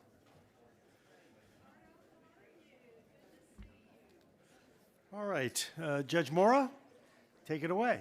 All right. Thank you, everyone, and welcome to our program about the new UCC Article 12. We hope to be telling you today what it is you need to know about it. First thing I want to do is I want to introduce my esteemed panel.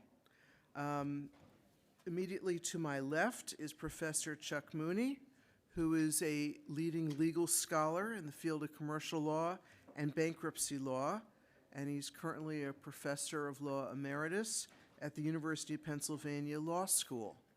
Immediately to Chuck's left is Alice Eaton, who is deputy chair of the Paul Weiss Restructuring Department in New York, New York, and was one of our terrific new fellows who was inducted last night at the museum. And immediately to Alice's left is Adam Back, who has been a fellow for a second longer than Alice, and is a member of Stoll Keenan Ogden's Lexington, Kentucky office, all well-known experts in bankruptcy law and particularly Chapter 11 practice. So what we're going to try to cover today is why we needed new Article 12 of the UCC, what it does and doesn't do, what a controllable electronic record, or CER, is, the rights of a purchaser of a CER, and the take-free rule, how bankruptcy cases have addressed cryptocurrency and digital assets, how a CER is dealt with in a secured lending transaction, that is how you perfect it, and the priority of security interests in a digital asset. And we're also going to cover choice of law issues, whether money can be a digital asset, and the transitional rules that will take effect when Article 12 is adopted in your jurisdiction. So I'm going to ask our panelists to begin the presentation. Let's start with Chuck. If you talk to us a little bit about Article 12 and why it was adopted. Probably the single most important reasons, or the few most important reasons, are the absence of a take-free rule, because a controllable electronic record, a digital asset, if you will, was simply a general intangible. And this created problems both in perfection and priority of security interest, because you could take it on a blockchain and still not get any different treatment. But Article 12 was also a part of an overarching review of the entire Uniform Commercial Code to deal with issues of emerging technologies. We ran out of time, and we're not able to cover everything, but we're going to see some new developments in UCC Article 8 down the line, I think, that emanated from that discussions. So that's, in a nutshell, the basis and the background. All right. And what is the status, What is the status now, Chuck, of whether Article 12 is being adopted by the states wholesale, or are we getting amendments? What states are adopting it? Tell us. We now have 25 states that have adopted it. There's another 10, I think now 11 jurisdictions where it's been introduced so far this year. It's still somewhat early in the legislative sessions, and we expect at least another half dozen or maybe more this year to be introduced. All right, let's all now turn to the audience that we have in front of us, bankruptcy practitioners. Alice, I want you to tell us what it is that these bankruptcy practitioners need to know about Article 12 in terms of how it's being dealt with in case law. Thank you.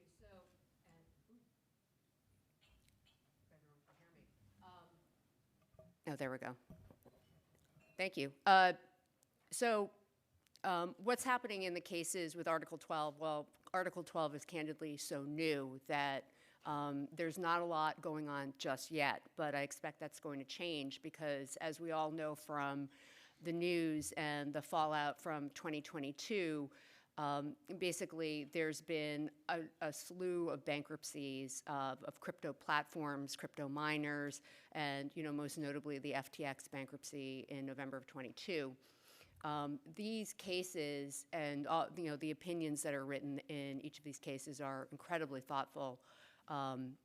As the judges and the practitioners have tackled, really the intersection of bankruptcy law and the rules that we understand in bankruptcy, and how that intersects with a digital asset that is, exists on a server, ownership is unclear, the rules that govern are unclear, and really the only thing that we know that governs is that there's a market price that's set based on what a purchaser is willing to exchange for that crypto. Tons of questions come out of this, including what are these assets? Let's just start with the fundamentals. These assets are not money. We'll talk about this a little bit later, but if it's not money, is it cash? Is it cash collateral? Is this the vehicle by which the company is going to fund its bankruptcy? Given the market-driven nature of it, how do you determine, what's the value of the assets? It's the exact opposite of a widget. It's something that, because of the trading function of crypto, these digital assets are very hard to actually understand what they're worth. There's so many interrelated issues. How does the debtor use the assets? Who has rights in the assets? And Article 12 covers off a lot of those issues and provides answers. But for creditors with liens, Article 12 will cover priority, perfection, control. But one of the questions that we have to grapple with is this, does crypto get treated like cash collateral in the context of the bankruptcy, and what protections is adequate protection required for dealing with lenders who have liens on crypto? How does that work? A lot of the bankruptcy cases deal with the role of exchanges and dealing with these assets, who owns the assets, and how do you sell them if the market is uncertain. And so we'll get into a lot more detail through the presentation, but these are really fundamental issues that are at the heart of our bankruptcy process. And for all of us who love complexity and puzzles, it just adds another layer of complexity and puzzles. Thank you, Alice. All right, let's try to have a common understanding of what is covered by new Article 12. So Adam, I'm going to ask you to take us through a discussion of what exactly Article 12 covers and doesn't cover, and what a controllable electronic record, or CER, is. Well, Judge, as laid out on the slide before the audience now, we have what, in a nutshell, Article 12 does and does not address. But for our purposes today, we want to be a little more specific and dig into the fundamentals. So on the next slide, we'll begin to do just that. UCC Article 12 creates a new term of art, controllable electronic records, often called a CER. The definition, as you probably gathered already, can and does include digital assets in existence now, but it's constructed in such a way that it would include other types of digital assets created in the future. A CER, let's start at the beginning, is a record. And record has been a definition in the UCC for a long time, and in relevant part it's set out in the slide before you now. To narrow that down, we use the term electronic, which effectively removes all the tangible or written items that are set out in the larger definition of record. And finally, the third piece of this CER, controllable electric record, is that it must be subject to control. And control is a concept that we will define and discuss more fully. But for starters, let's think about control as being equivalent to physical possession of a tangible asset. Now, importantly, if a digital asset does not meet this definition, it is excluded from Chapter 12. And what we're talking about here, as it relates to this definition, CERs, we're only talking about the electronic record itself, not the rights or other things associated or linked to it. So the question is, why control? Well, that's a key concept in Article 12. And control over digital assets is of significant importance. So when we think of control, I think most or all of us in the room have a pretty good idea what that means in a UCC context. For example, in Article 9, pre-amendments, we think of, say, an authoritative single copy of a document, something that can be subject to possession of some sort. Assets covered by Chapter 12, though, are often in a distributive ledger. And what that effectively means is there are countless copies of that same electronic record. So a material difference from the traditional collateral that we often think of, and something that absolutely has to be addressed here. Likewise, the assets we're concerned with today cannot be physically possessed. We need a substitute for possession. And that's when we turn to looking at this concept of control. So how does one do that? Well, a person claiming control has the power to enjoy substantially all the benefits of the asset. So, for example, if it's cryptocurrency, let's say, something we're all at least vaguely familiar with, if you have control, you can spend it. You can trade it for goods or services, whatever the case may be. But additionally, when you have control, you have the ability to prevent others from enjoying substantially all the benefits. No one else can spend your cryptocurrency if it's effectively under control. And then further, this exclusive power to transfer the benefits. Again, when we're talking about these CERs, we're talking about records. So we're not necessarily, for purposes of this discussion, talking about what may be linked or embedded in the record, but we are talking about the ability to transfer the record itself. Lastly, you have to be readily identifiable in order to have control. That does not necessarily mean that it has to be your name.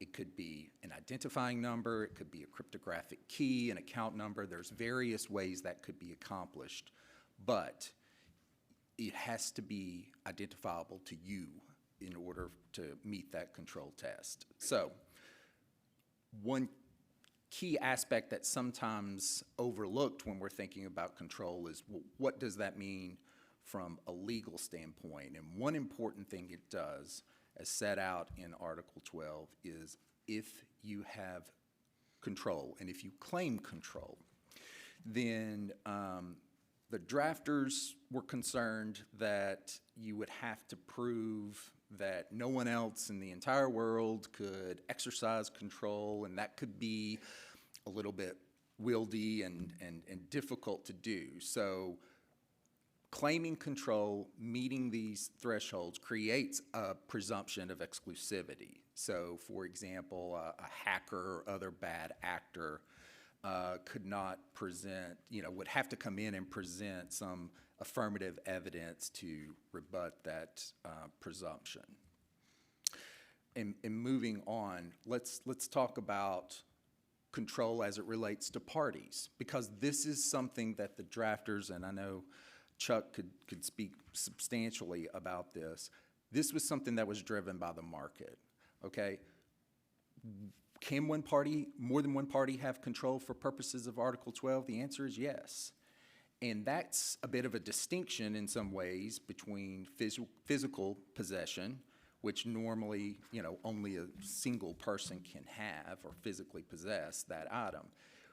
We have something of an agency principle here, meaning one can have control for the benefit of another. So a person can acknowledge that it exercises control for another, meaning that other has the control. So it's similar to the concept in UCC 8106 as it relates to certain assets, investment property, and those sorts of things. Parties can share control via a multi-signature, sometimes called a multi-sig arrangement. So as set out in the slide, as examples, if one of two parties can act in, can exercise control, can transfer the digital asset, or if 3 of 4 parties, it would be necessary for them to make the transfer, and all of those parties, all of them, in either case, would have control. Now, obviously, there's these sorts of arrangements are sometimes contemplated for security purposes, protection purposes, and those sorts of things. But in the last bullet on the slide before you, if A, this entity or person, can transfer or prevent a transfer, A has control. And if B can do the same, but only at A's consent, B does not have control. And on the surface, you might have to wrestle with that for a minute or two, but it makes sense from a practical standpoint, and that's something we will talk about a little bit more also. So Adam, that's sort of the debtor secured creditor sort of analysis that you're talking about in the last point, correct? It is, yes, Judge. So looking now at various scenarios, excuse me one second. Oh, thank you, Judge. A digital product is not necessarily a CER. So we want to use some real world examples to kind of illustrate that point and further some of the discussion today. So this test, this control test, it works across a variety of assets. What you see, or as I said, things that you probably at least have some familiarity with, and I want to go through each one with the question, is this or could this be a CER? So a stream of a song that you listen through Spotify, is it a CER? Well, it is electronic, and it is a record of sorts, but it's not a CER because you can't exclude others from it, for example, and you can't identify yourself as the owner of it. So not a CER. Well, what about a Facebook page? You do have the ability to post on your Facebook page. You can add pictures of your grandchild or favorite sunset, but you don't own the page. Why? Well, Facebook's terms of service or the click wrap agreements that you have to go through in order to download the app, it all makes it clear that the assets there do not belong to you. The information does not belong to you. It belongs to Facebook, so you cannot exercise control over it. What about a web domain name? Not a CER. You register a domain name through an ICANN accredited registrar. You don't actually control it. Bitcoin. Yes, Bitcoin is almost assuredly a CER in every instance. You can control it, you can prevent others from enjoying it, you can exclude others from controlling it, and you can identify yourself as the owner of it. That, again, doesn't mean you have to put your actual name on it, but you can identify yourself in other ways, like through a public key address or something along those lines. What about tokenized equity, which is a digital coin or token that represents shares in a corporation, for example? For UCC purposes, we don't care about the securities laws aspect. What we only care whether this is clearly an electronic or is a controllable electronic record, and can we meet the control test here? It probably does. The equity is controllable under, I would say, most conceivable scenarios. NFTs or non-fungible tokens, those represent a unique asset like artwork. Is an NFT a CER? Probably. But what does that mean about the associated art? And this is an important point that I want to go back to. That's a legal question, of course, but that's not answered here in Chapter 12. That has to be answered outside of the UCC. So there may be property questions, there may be licensing questions, but that's all beyond the scope of the UCC. Thank you, Adam.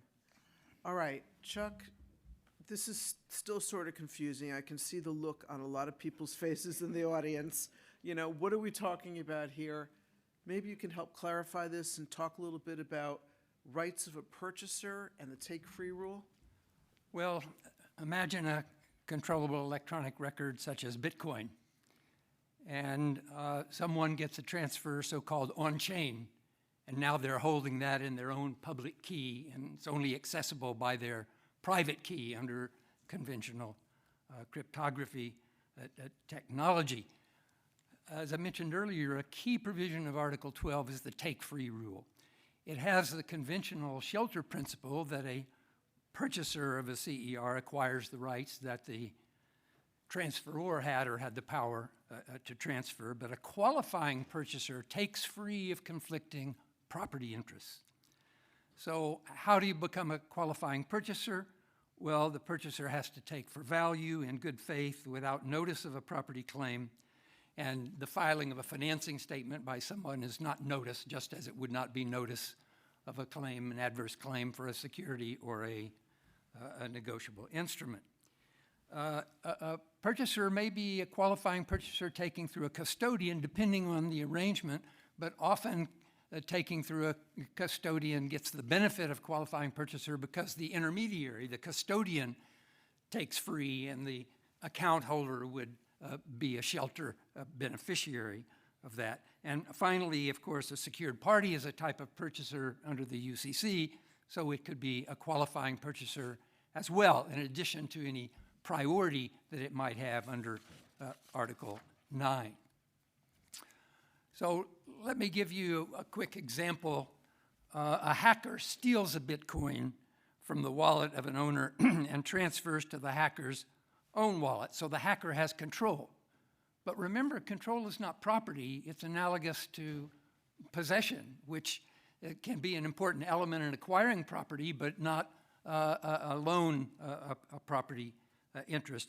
Then the hacker transfers it to a purchaser who qualifies as a qualifying purchaser. But if the common law applied before, when Article 12 did not apply, the rule of nemo dat, the purchaser could only get what the transferor had, which was nothing. They were a thief, the hacker was, and so the purchaser would really get nothing. After the amendments under Article 12, however, the qualifying purchaser would take free of a property interest. Now, if instead of Bitcoin, the CER were somehow tethered or linked to another real-world asset, such as an NFT or something else, the legal rights of the qualifying purchaser would not extend to that other asset unless other law so provided. And there's an exception for certain rights to payment that we'll discuss a little later. Okay. I'm still seeing quizzical looks in the audience, so let me try to put this into baby commercial law terms, all right? All right, so think about right now, everybody I'm sure has a securities account, your 401k or your IRA, right? You have these investments, and your financial institution is holding those investments for you. If you want to transfer any of these investments to somebody else, you give a direction to your financial institution, and they handle the transfer for you. But the thing with CERs, with a Bitcoin, for example, is you're taking the financial institution out of the picture, right? These are meant to be peer-to-peer, meaning the owner transfers to another owner without the intermediary. So if Chuck had Bitcoin and he wanted to transfer it to Mindy, Chuck can just handle that transfer directly, right? Without the financial intermediary getting involved. Chuck, do I have it right? That's the idea, although as a practical matter, it's a bit unwieldy. So often intermediaries have interceded and are often the norm in the way investors hold, which is something that Alice is going to tell us about right now. Exactly. So that was the original idea. Alice, now take us into the actual thing that's happened, which is the development of the crypto exchanges. Right, because, you know, as much as the digital world and the crypto world wants to engage just with each other blindly, it's got practical problems, and crypto exchanges are really, we need intermediaries for various financial functions, but these crypto exchanges, they're not regulated. We actually don't really know what they are. Are they money transmitters? Are they securities exchanges? Judge Wiles from the Southern District of New York wrote a really interesting opinion in Voyager Digital Holdings, and it's the disclosure statement and confirmation order. And he provides a lot of really thoughtful comments because in that case, the SEC objected to basically the regulatory regime, and Judge Wiles essentially looked at the SEC and said, well, do you want to regulate this? And the answer back was, well, we're thinking about it. And the judge said, well, that's really great that you're thinking about whether these assets are securities and whether this is a securities exchange, but I'm a judge, I've got to call balls and strikes and make some decisions here, and then very effectively, basically dealt with the issues of the disclosure statement and confirmation of the plan, really effectively sidestepping the regulatory interplay. But since we don't, there's a lack of regulation here, and the regulators themselves not really being entirely clear as to what they want to do with these crypto exchanges, which are really the intermediaries between all of the holders, really acting like a quasi-financial institution, there's more confusion because, as many of you know, there's Article 8 opt-in for securities, and there's a lot of questions about what do you do with Article 8 and the new Article 12. And prior to Article 8, this provided a potential framework for handling CERs and the relationship of crypto exchangers to the owners of the crypto, as well as lenders. We have the added complication that the owners of the crypto then go lend out their crypto, and you have lenders that are dealing with both the owners and the exchanges in terms of obtaining a security interest.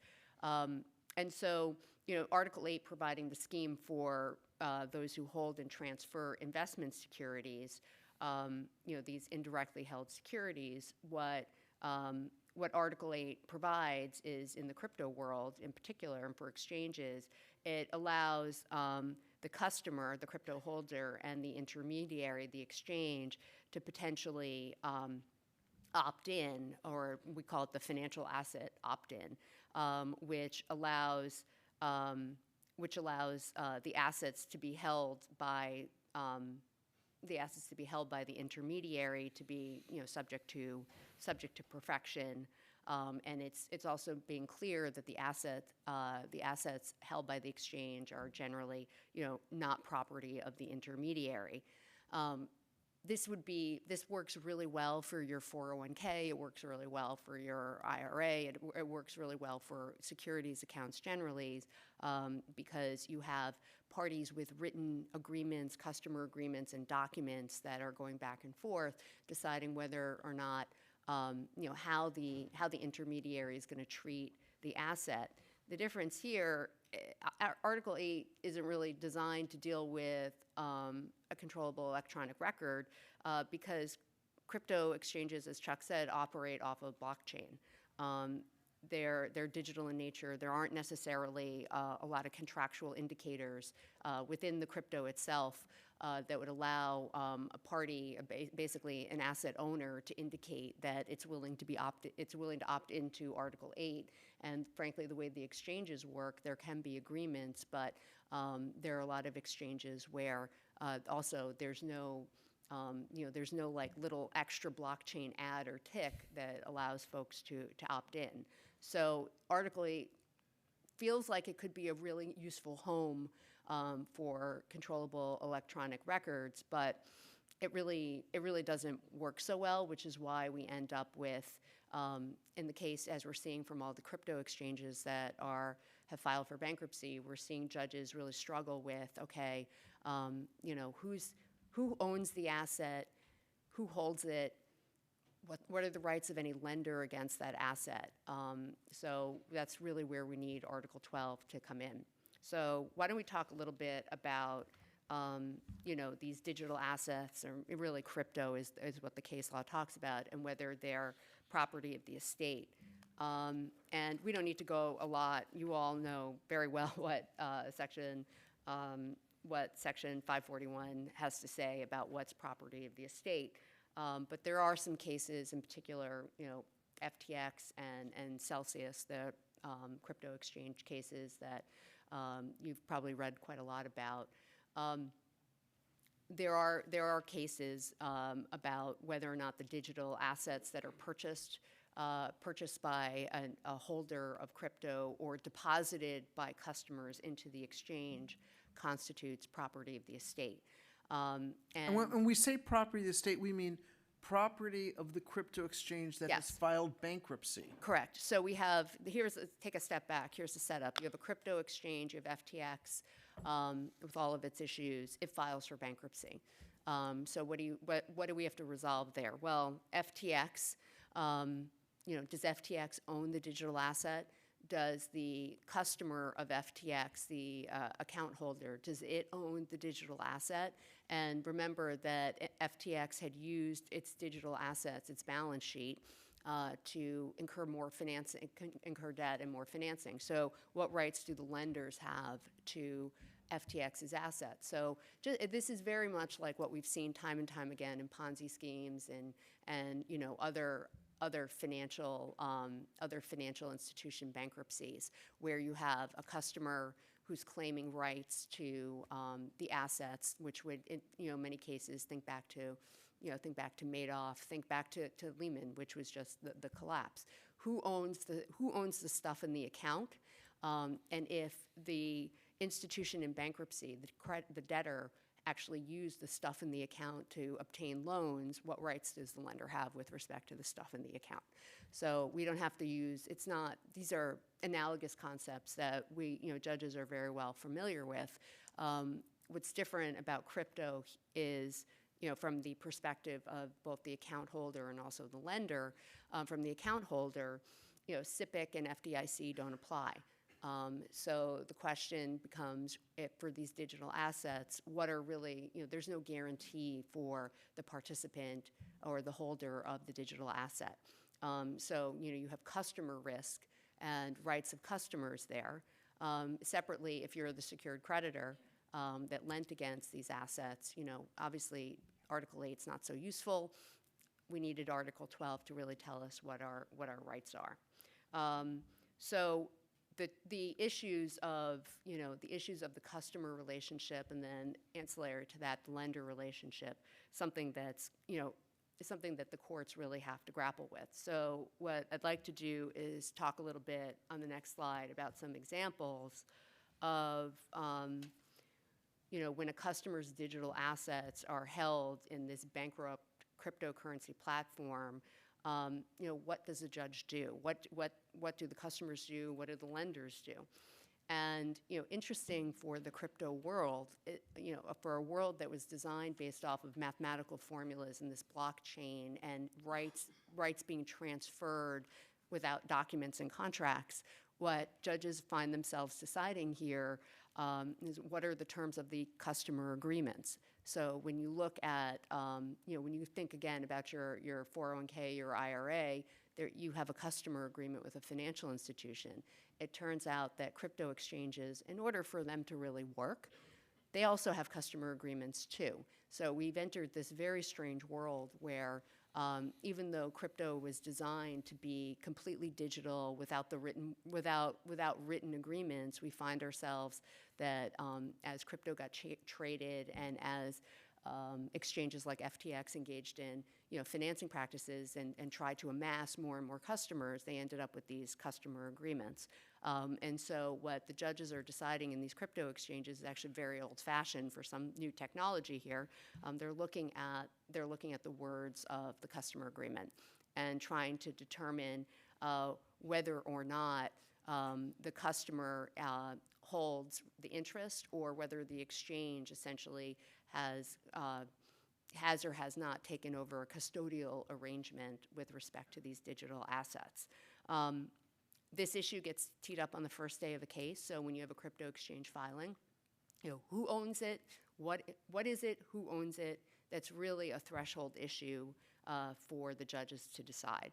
And so it goes both ways, because ultimately, even though we're dealing with blockchain, even though we're dealing with a digital world where people should be able to trade freely, when you throw an intermediary in the middle and customer agreements, it's going to be very fact dependent as to whether the customer has the right to the crypto or whether the exchange has the right to the crypto, and then we'll get to what happens with the lender in a second.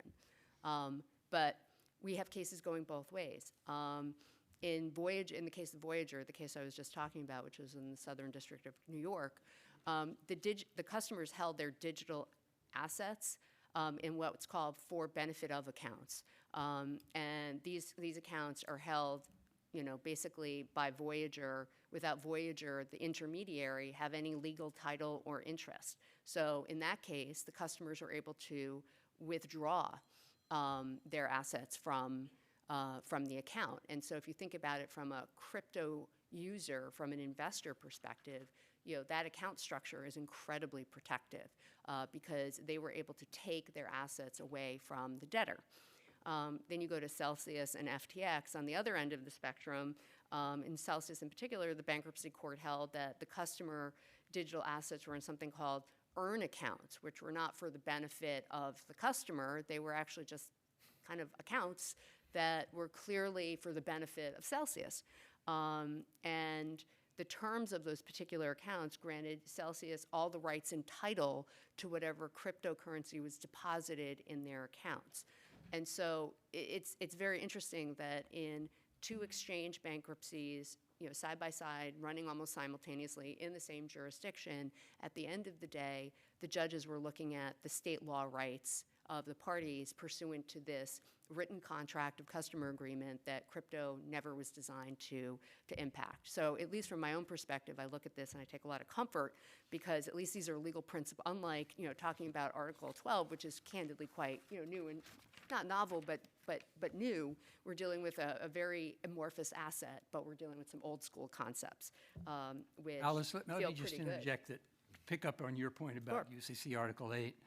I think from an investor standpoint, the most important thing to look for in a custodian is that they have opted into UCC Article 8, because then it's the customer's property, and that has nothing to do with Article 12, because any financial asset, the intermediary and customer can agree that this is governed by Article 8. So that's one thing to look for at the outset. Well, I totally agree that when you get, I don't invest in any crypto, but I imagine if I did invest in crypto, I would get my customer account, and the first thing I would look for is the discussion about Article 8. That's exactly right. Unfortunately, given the way crypto moves through its own ecosystem and the investors in it, I assume people read these contracts when they get them or they put into the exchanges. It's probably really, really, really small print that, notwithstanding my iPad and my glasses, I probably couldn't read. But I think, given that this is a very fast-moving, market-driven type of asset that was designed to avoid all regulation and complication whatsoever, we know, certainly from FTX, that nobody's looking at these contracts. So let's go on to talk about more of the interesting things that come up in bankruptcy and what the judges are dealing with, and that's digital assets as cash collateral under the bankruptcy code. The question is, this is the primary asset. They're in the crypto is in an account. It's tradable. It feels like cash. It's the value of the debtor. It's the value of the exchange. The rights that the exchange has. So, but it's not money, because it's not issued by is So is it cash collateral? So if you're a lender, based on this crypto, is the debtor is clearly using your collateral, or are they using your cash collateral? We don't really have a clear answer to this question. We really, under adequate protection, maybe we really don't need much of an answer, because the reality is that the crypto acts like cash, and whether you call it cash collateral or not, if you're a secured creditor with rights to those assets, you're going to ask for adequate protection to the extent the company the exchange continues to use the crypto, this is the value of the exchange that's going to get monetized to fund the bankruptcy. So we look at a case like FTX, where the company very early in the case filed a motion to monetize its crypto. And basically, straight up, again, nice old school concepts under 363 of the Bankruptcy Code, filing a motion seeking to use and monetize the assets. And so what's required there is really the two-step analysis. One, is the crypto property of the estate? And in the FTX case, Judge Dorsey said, absolutely. Nobody read a contract. Nobody, it was a big mess. And obviously, unfortunately for the customers, all of the crypto that FTX held was property of the estate. And so what the company did was, a fairly straightforward motion on day one for a program to sell, hedge, generate yield from the cryptocurrencies, outside the ordinary course of business, because monetizing the crypto wasn't, obviously part of its ordinary course. But the basic point is that we're, again, relying on, in the bankruptcy context, this feels very complicated and amorphous, but a debtor going into bankruptcy, you don't need to answer the complicated cash collateral question, because you're just going to basically, under 363, try to sell it, monetize it, use it to pay expenses, and figure out what the next steps are. So again, new but old concepts. So for me, thankfully, a little bit demystifying when we get into the bankruptcy realm. So I'll go ahead and turn it back to Judge Mora. All right, well, we're going to now look at the issue of crypto as a part of a secure transaction. So Adam, will you take us through that analysis? Yes, Judge. So to really appreciate the importance of UCC Article 12, it's helpful to understand how a CER cryptocurrency would be treated pre-2022 amendments. We all know that how you perfect a security interest in personal property depends on the type of asset. And the prevailing view, or what I would suggest was the prevailing view pre-amendments, was that what we would now call a CER, including cryptocurrency, would be a general intangible. And general intangible is defined in 9-102-42. It's on the screen. We sometimes call it a catch-all provision, and that worked to catch cryptocurrency in this case. Now, as we've alluded to, and as both Chuck and Alice have talked about this morning, there are some that consider digital assets to be an investment property, as defined in UCC 9-102-49. And in certain instances, the parties had opted in for Article 8 treatment. But additionally, to further complicate matters, we also need to look at the UCC definition of money. A couple of foreign sovereign governments, namely El Salvador and the Central African Republic, have recognized Bitcoin specifically as money, as a fiat currency. And we're unfortunately not going to be able to talk more about that during today's presentation, but there are some materials about that in the slides if you're interested in how some things are developing on that front. I'm going to turn now to, with that background in mind, how security interests in CERs are treated post-2022 amendments. So when talking about perfection for things like Bitcoin, for example, most would file a UCC1, including the description of the cryptocurrency as a general intangible. And those of you who have done that, the good news is you don't have to amend your filing post amendments. They are still, those types of financing statements still do perfect an interest in cryptocurrency. The standard rules related to attachment still apply here, so that's unaffected by and large. But as I said, you can still perfect by filing, but control is now an additional method for perfection, and frankly, the more important method, because control is effectively a trump card over filing a UCC1. So a security interest in a CER perfected via control is superior to an interest perfected by filing, even in the face of a financing statement appropriately filed before control was attained. Here, the priority analysis is not based on timing. So to kind of illustrate this and related points, we're going to walk through a couple of hypotheticals, and I'm going to put on my glasses. So in this first example, the lender makes a loan to a debtor and obtains a security interest in all of debtor's Bitcoin. Debtor executes a security agreement and transfers debtor's Bitcoin to lender's wallet. So for purposes of our discussion today, we would say that is control as defined in Article 12. So is the lender's security interest in the Bitcoin perfected? Well, pre-22 UCC, the answer is no. There is no financing statement filed. There's no agreement to treat the Bitcoin as a financial asset under Article 8, and there's no control agreement with the securities intermediary. So the lender may have all the hallmarks of control over the Bitcoin and may have a security interest, but it's not perfected.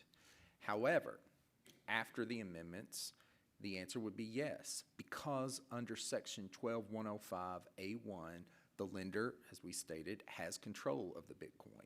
And, it's done that by having it under its own private key. So in this hypothetical, the lender can prevent others from availing themselves of substantially all the benefit from the CER, and the lender can transfer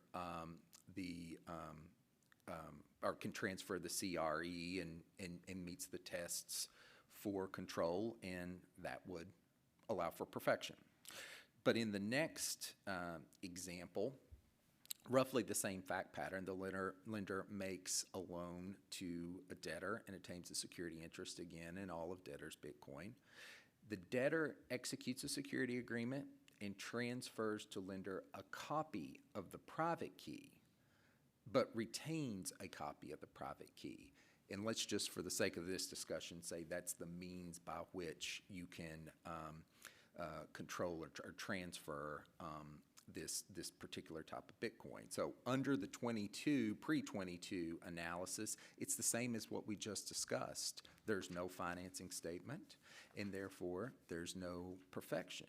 But what about here, post-22 amendments? Yes, there is a perfected interest because both the lender and the debtor have control. So although neither actually has exclusive powers, 12105B provides that subject to subsection C, the power is deemed exclusive even if it's shared. And the limitation in 12105C, states that a power is not exclusive if it is shared and one party can exercise the power only with the other's consent, but the other can exercise without the consent of the first party. And in that type of scenario, we don't, that's not what is at play here, because both the debtor and the lender can use that private key. Both the debtor and the lender have control, and therefore there is perfection under this scenario. All right, so that takes us through how perfection happens. Now let's turn to the issue of priority, another really important situation that occurs in bankruptcy cases where you have competing security interests vying for the same asset. So Alice, will you take us through that? Sure, and I'll take you through 3 examples, and ultimately, perfection by control is what's going to win as a result of the 2022 amendments from to Article 9. So the first example, very simple. You have 2 lenders. Day 1 lender, lender A perfects by UCC filing. Day 2, lender B perfects by control. Pre-amendment, perfection by filing would trump because there was no concept of control. Post-amendment under 9326A, perfection by control trumps. So, again, for me, I feel like this feels very normal to me. We go to the next example, now deal with exchanges. Lender A makes a loan secured by Bitcoin, but the Bitcoin is on an exchange. And the debtor is the exchange. It's not a security. It's not a securities. The exchange is not a securities intermediary. There's no Article 8 opt-in, and the lender makes a UCC filing. Then you have another lender that comes ahead, makes a loan after the first lender, but it obtains the exchange's acknowledgement that it holds. That the exchange is holding the Bitcoin on behalf of this second lender. So essentially enters into a control agreement with the exchange. Again, post-amendment, lender B is going to have control. It's going to have higher priority than the lender that perfected by filing. So if we go to the next slide, example 3. What happens when you have an Article 8 opt-in. So it's basically the same setup with the exchange, but here the exchange identifies itself as a securities intermediary. That customer agreement has the Article 8 opt-in, and therefore the exchange has agreed to treat the crypto the same as any financial asset, and also agrees to a control agreement with the lender. So again, it's the same result. Pre and post amendment. Pre-amendment, because of the Article 8 opt-in, you can perfect by control. Post-amendment, you can perfect by control. So lender B, perfecting by control is always better. All right, let's now move to the concept of tethering. Chuck, take us through that. Well, as I mentioned earlier, if a CER is linked to or tethered to another asset, whether or not that link has meaning and whether the transfer of the CER carries with it the other asset, Article 12 leaves to other law, with 2 exceptions, and those are for certain payment rights under UCC Article 9, accounts and payment intangibles. And there we have the concept of a controllable account or payment intangible. And if the obligor, the account debtor, on the controllable account or payment intangible, it is such if the obligor has agreed that it will pay whoever's in control. So if the payee is whoever's in control, then it's controllable. Transfer of the CER carries with it the right to payment. But there are certain protections for the obligor, because an obligor on an account cannot be expected to always be searching, for example, a public blockchain to determine whether or not someone is in control and who to pay. So the usual rule applies to the account debtor or obligor's who to pay obligation, and that is whether they get a notice of an assignment. So the obligor can pay the original person in control until they get an effective notice of transfer. But even that's not effective unless there has been a pre-agreement by the obligor with somebody in control as to how they would demonstrate that this assignment has taken place. So there are considerable protections for the obligor of a controllable account or a controllable payment intangible. Excellent, thank you.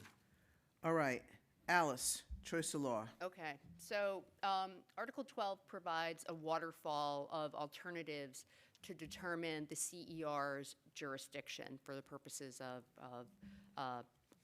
perfection and otherwise. I like to think about this like the default jurisdiction is going to be DC. It's a little bit like copyrights, but I'll take you through the waterfall, and someone else can explain to me if this ever really arises. And the waterfall works that if the CER itself or the system it trades on provides for a choice of law jurisdiction, then that will be the CER's jurisdiction. These are digital systems, and I'm not aware that blockchain provides for a jurisdiction, but that could arise at some point in the future. So the Article 12 was, drafted to be, the waterfall is designed to be flexible, even if that's not where the digital assets, how they interact today. Okay, if the CER itself, so if the CER itself doesn't provide expressly, not just for a choice of law provision, but that it itself is governed by a particular jurisdiction, then if it says that there's a particular jurisdiction, then that will be the jurisdiction of the CER. If the system says that it is governed by, say, a particular jurisdiction, the state of New York, then that will be the CER's jurisdiction. But again, whether you go from a statement about choice of law or a statement about controlling jurisdiction, which are really feel like very much the same thing, the system, the CER themselves and the system have to actually say something affirmative about choice of law, which, probably we're not quite there yet. So I think the most likely answer, and this will evolve over time, so we need to keep track of it, if the CER and the system don't say anything, they're basically silent, then the CER's jurisdiction will be the District of Columbia. So that's basically the waterfall. And Chuck, I mean, for you, I guess we'll see how the CER and the systems really evolve to deal with this. All right, we are going to skip over the discussion of money and would just refer you to the materials themselves. Chuck, in the few minutes we have left, will you talk about the transitional rules? Yeah, this is always the most exciting part of any discussion. It's the one that, as reporter for these amendments, drove me nuts and kept me awake at night, but didn't bother anyone else, I guess. But it can be very important when we've got half the states that have it and half don't. And the transitional rules are decided to, how do we deal with pre-effective date transactions? There's no uniform effective date because many states wanted to go online immediately or as quickly as they could under their law. But there is a uniform adjustment date, which is no later than the year after the, no earlier than a year after the effective date. And the best way to describe this is with a simple example. Pre-effective date, there's secured party number 1 perfects by filing. Secured party 2 gets control but does not file. So secured party 2 is unperfected. So pre-effective date, there are established priorities between these two parties. Post-effective date, however, the pre-effective date priorities continue. So because they were established. So secured party 1 still has seniority. But on the adjustment date, a year later, the priorities switch. And because secured party 2 has control, it now obtains priority because on the adjustment date, the new rules are in effect. And the idea is that in some cases, secured party 1 could take steps to make sure it has priority under the new law. But under my hypothetical, of course, there's nothing it can do because secured party 2 is not going to relinquish control. So secured party 1 is simply stuck. Secured party 2 should have filed. And finally, just a footnote on the choice of law. Alice is exactly right. We're left with the District of Columbia because none of the Bitcoin or other cryptocurrencies have or are likely to choose a specific law to apply, although permission systems, and we hope there's an incentive here for parties to ensure certainty when they're creating these assets to choose a choice of law. Why District of Columbia? Well, if we choose California or New York, there's going to be a big argument, right? Nobody's jealous of the District of Columbia. So who cares, man? So it's the District of Columbia. Well, this is what I'd like to assure each of you. The first time I heard somebody talk about UCC Article 12, my head was spinning. The second time I had volunteered to speak on a panel, this is now my third panel. I'm starting to get it now. So just hang in there, folks. So Hang in there. I want to thank the panel, but before I do and before we break, I just want to announce that there's going to be an exam after the break. And I'm not going to grade it. But it'll be open book. Thank you very much. As you say, it's going to take many times through to get this, but it's good to get a start on it. We're going to take a 15-minute break. Please come back on time. We have a terrific third panel with Professor Muller from UNC. Oh, one other thing. Let me remind you that for CLE credit, go to the agenda page of the website, and there's a link for CLE certificates. Well done.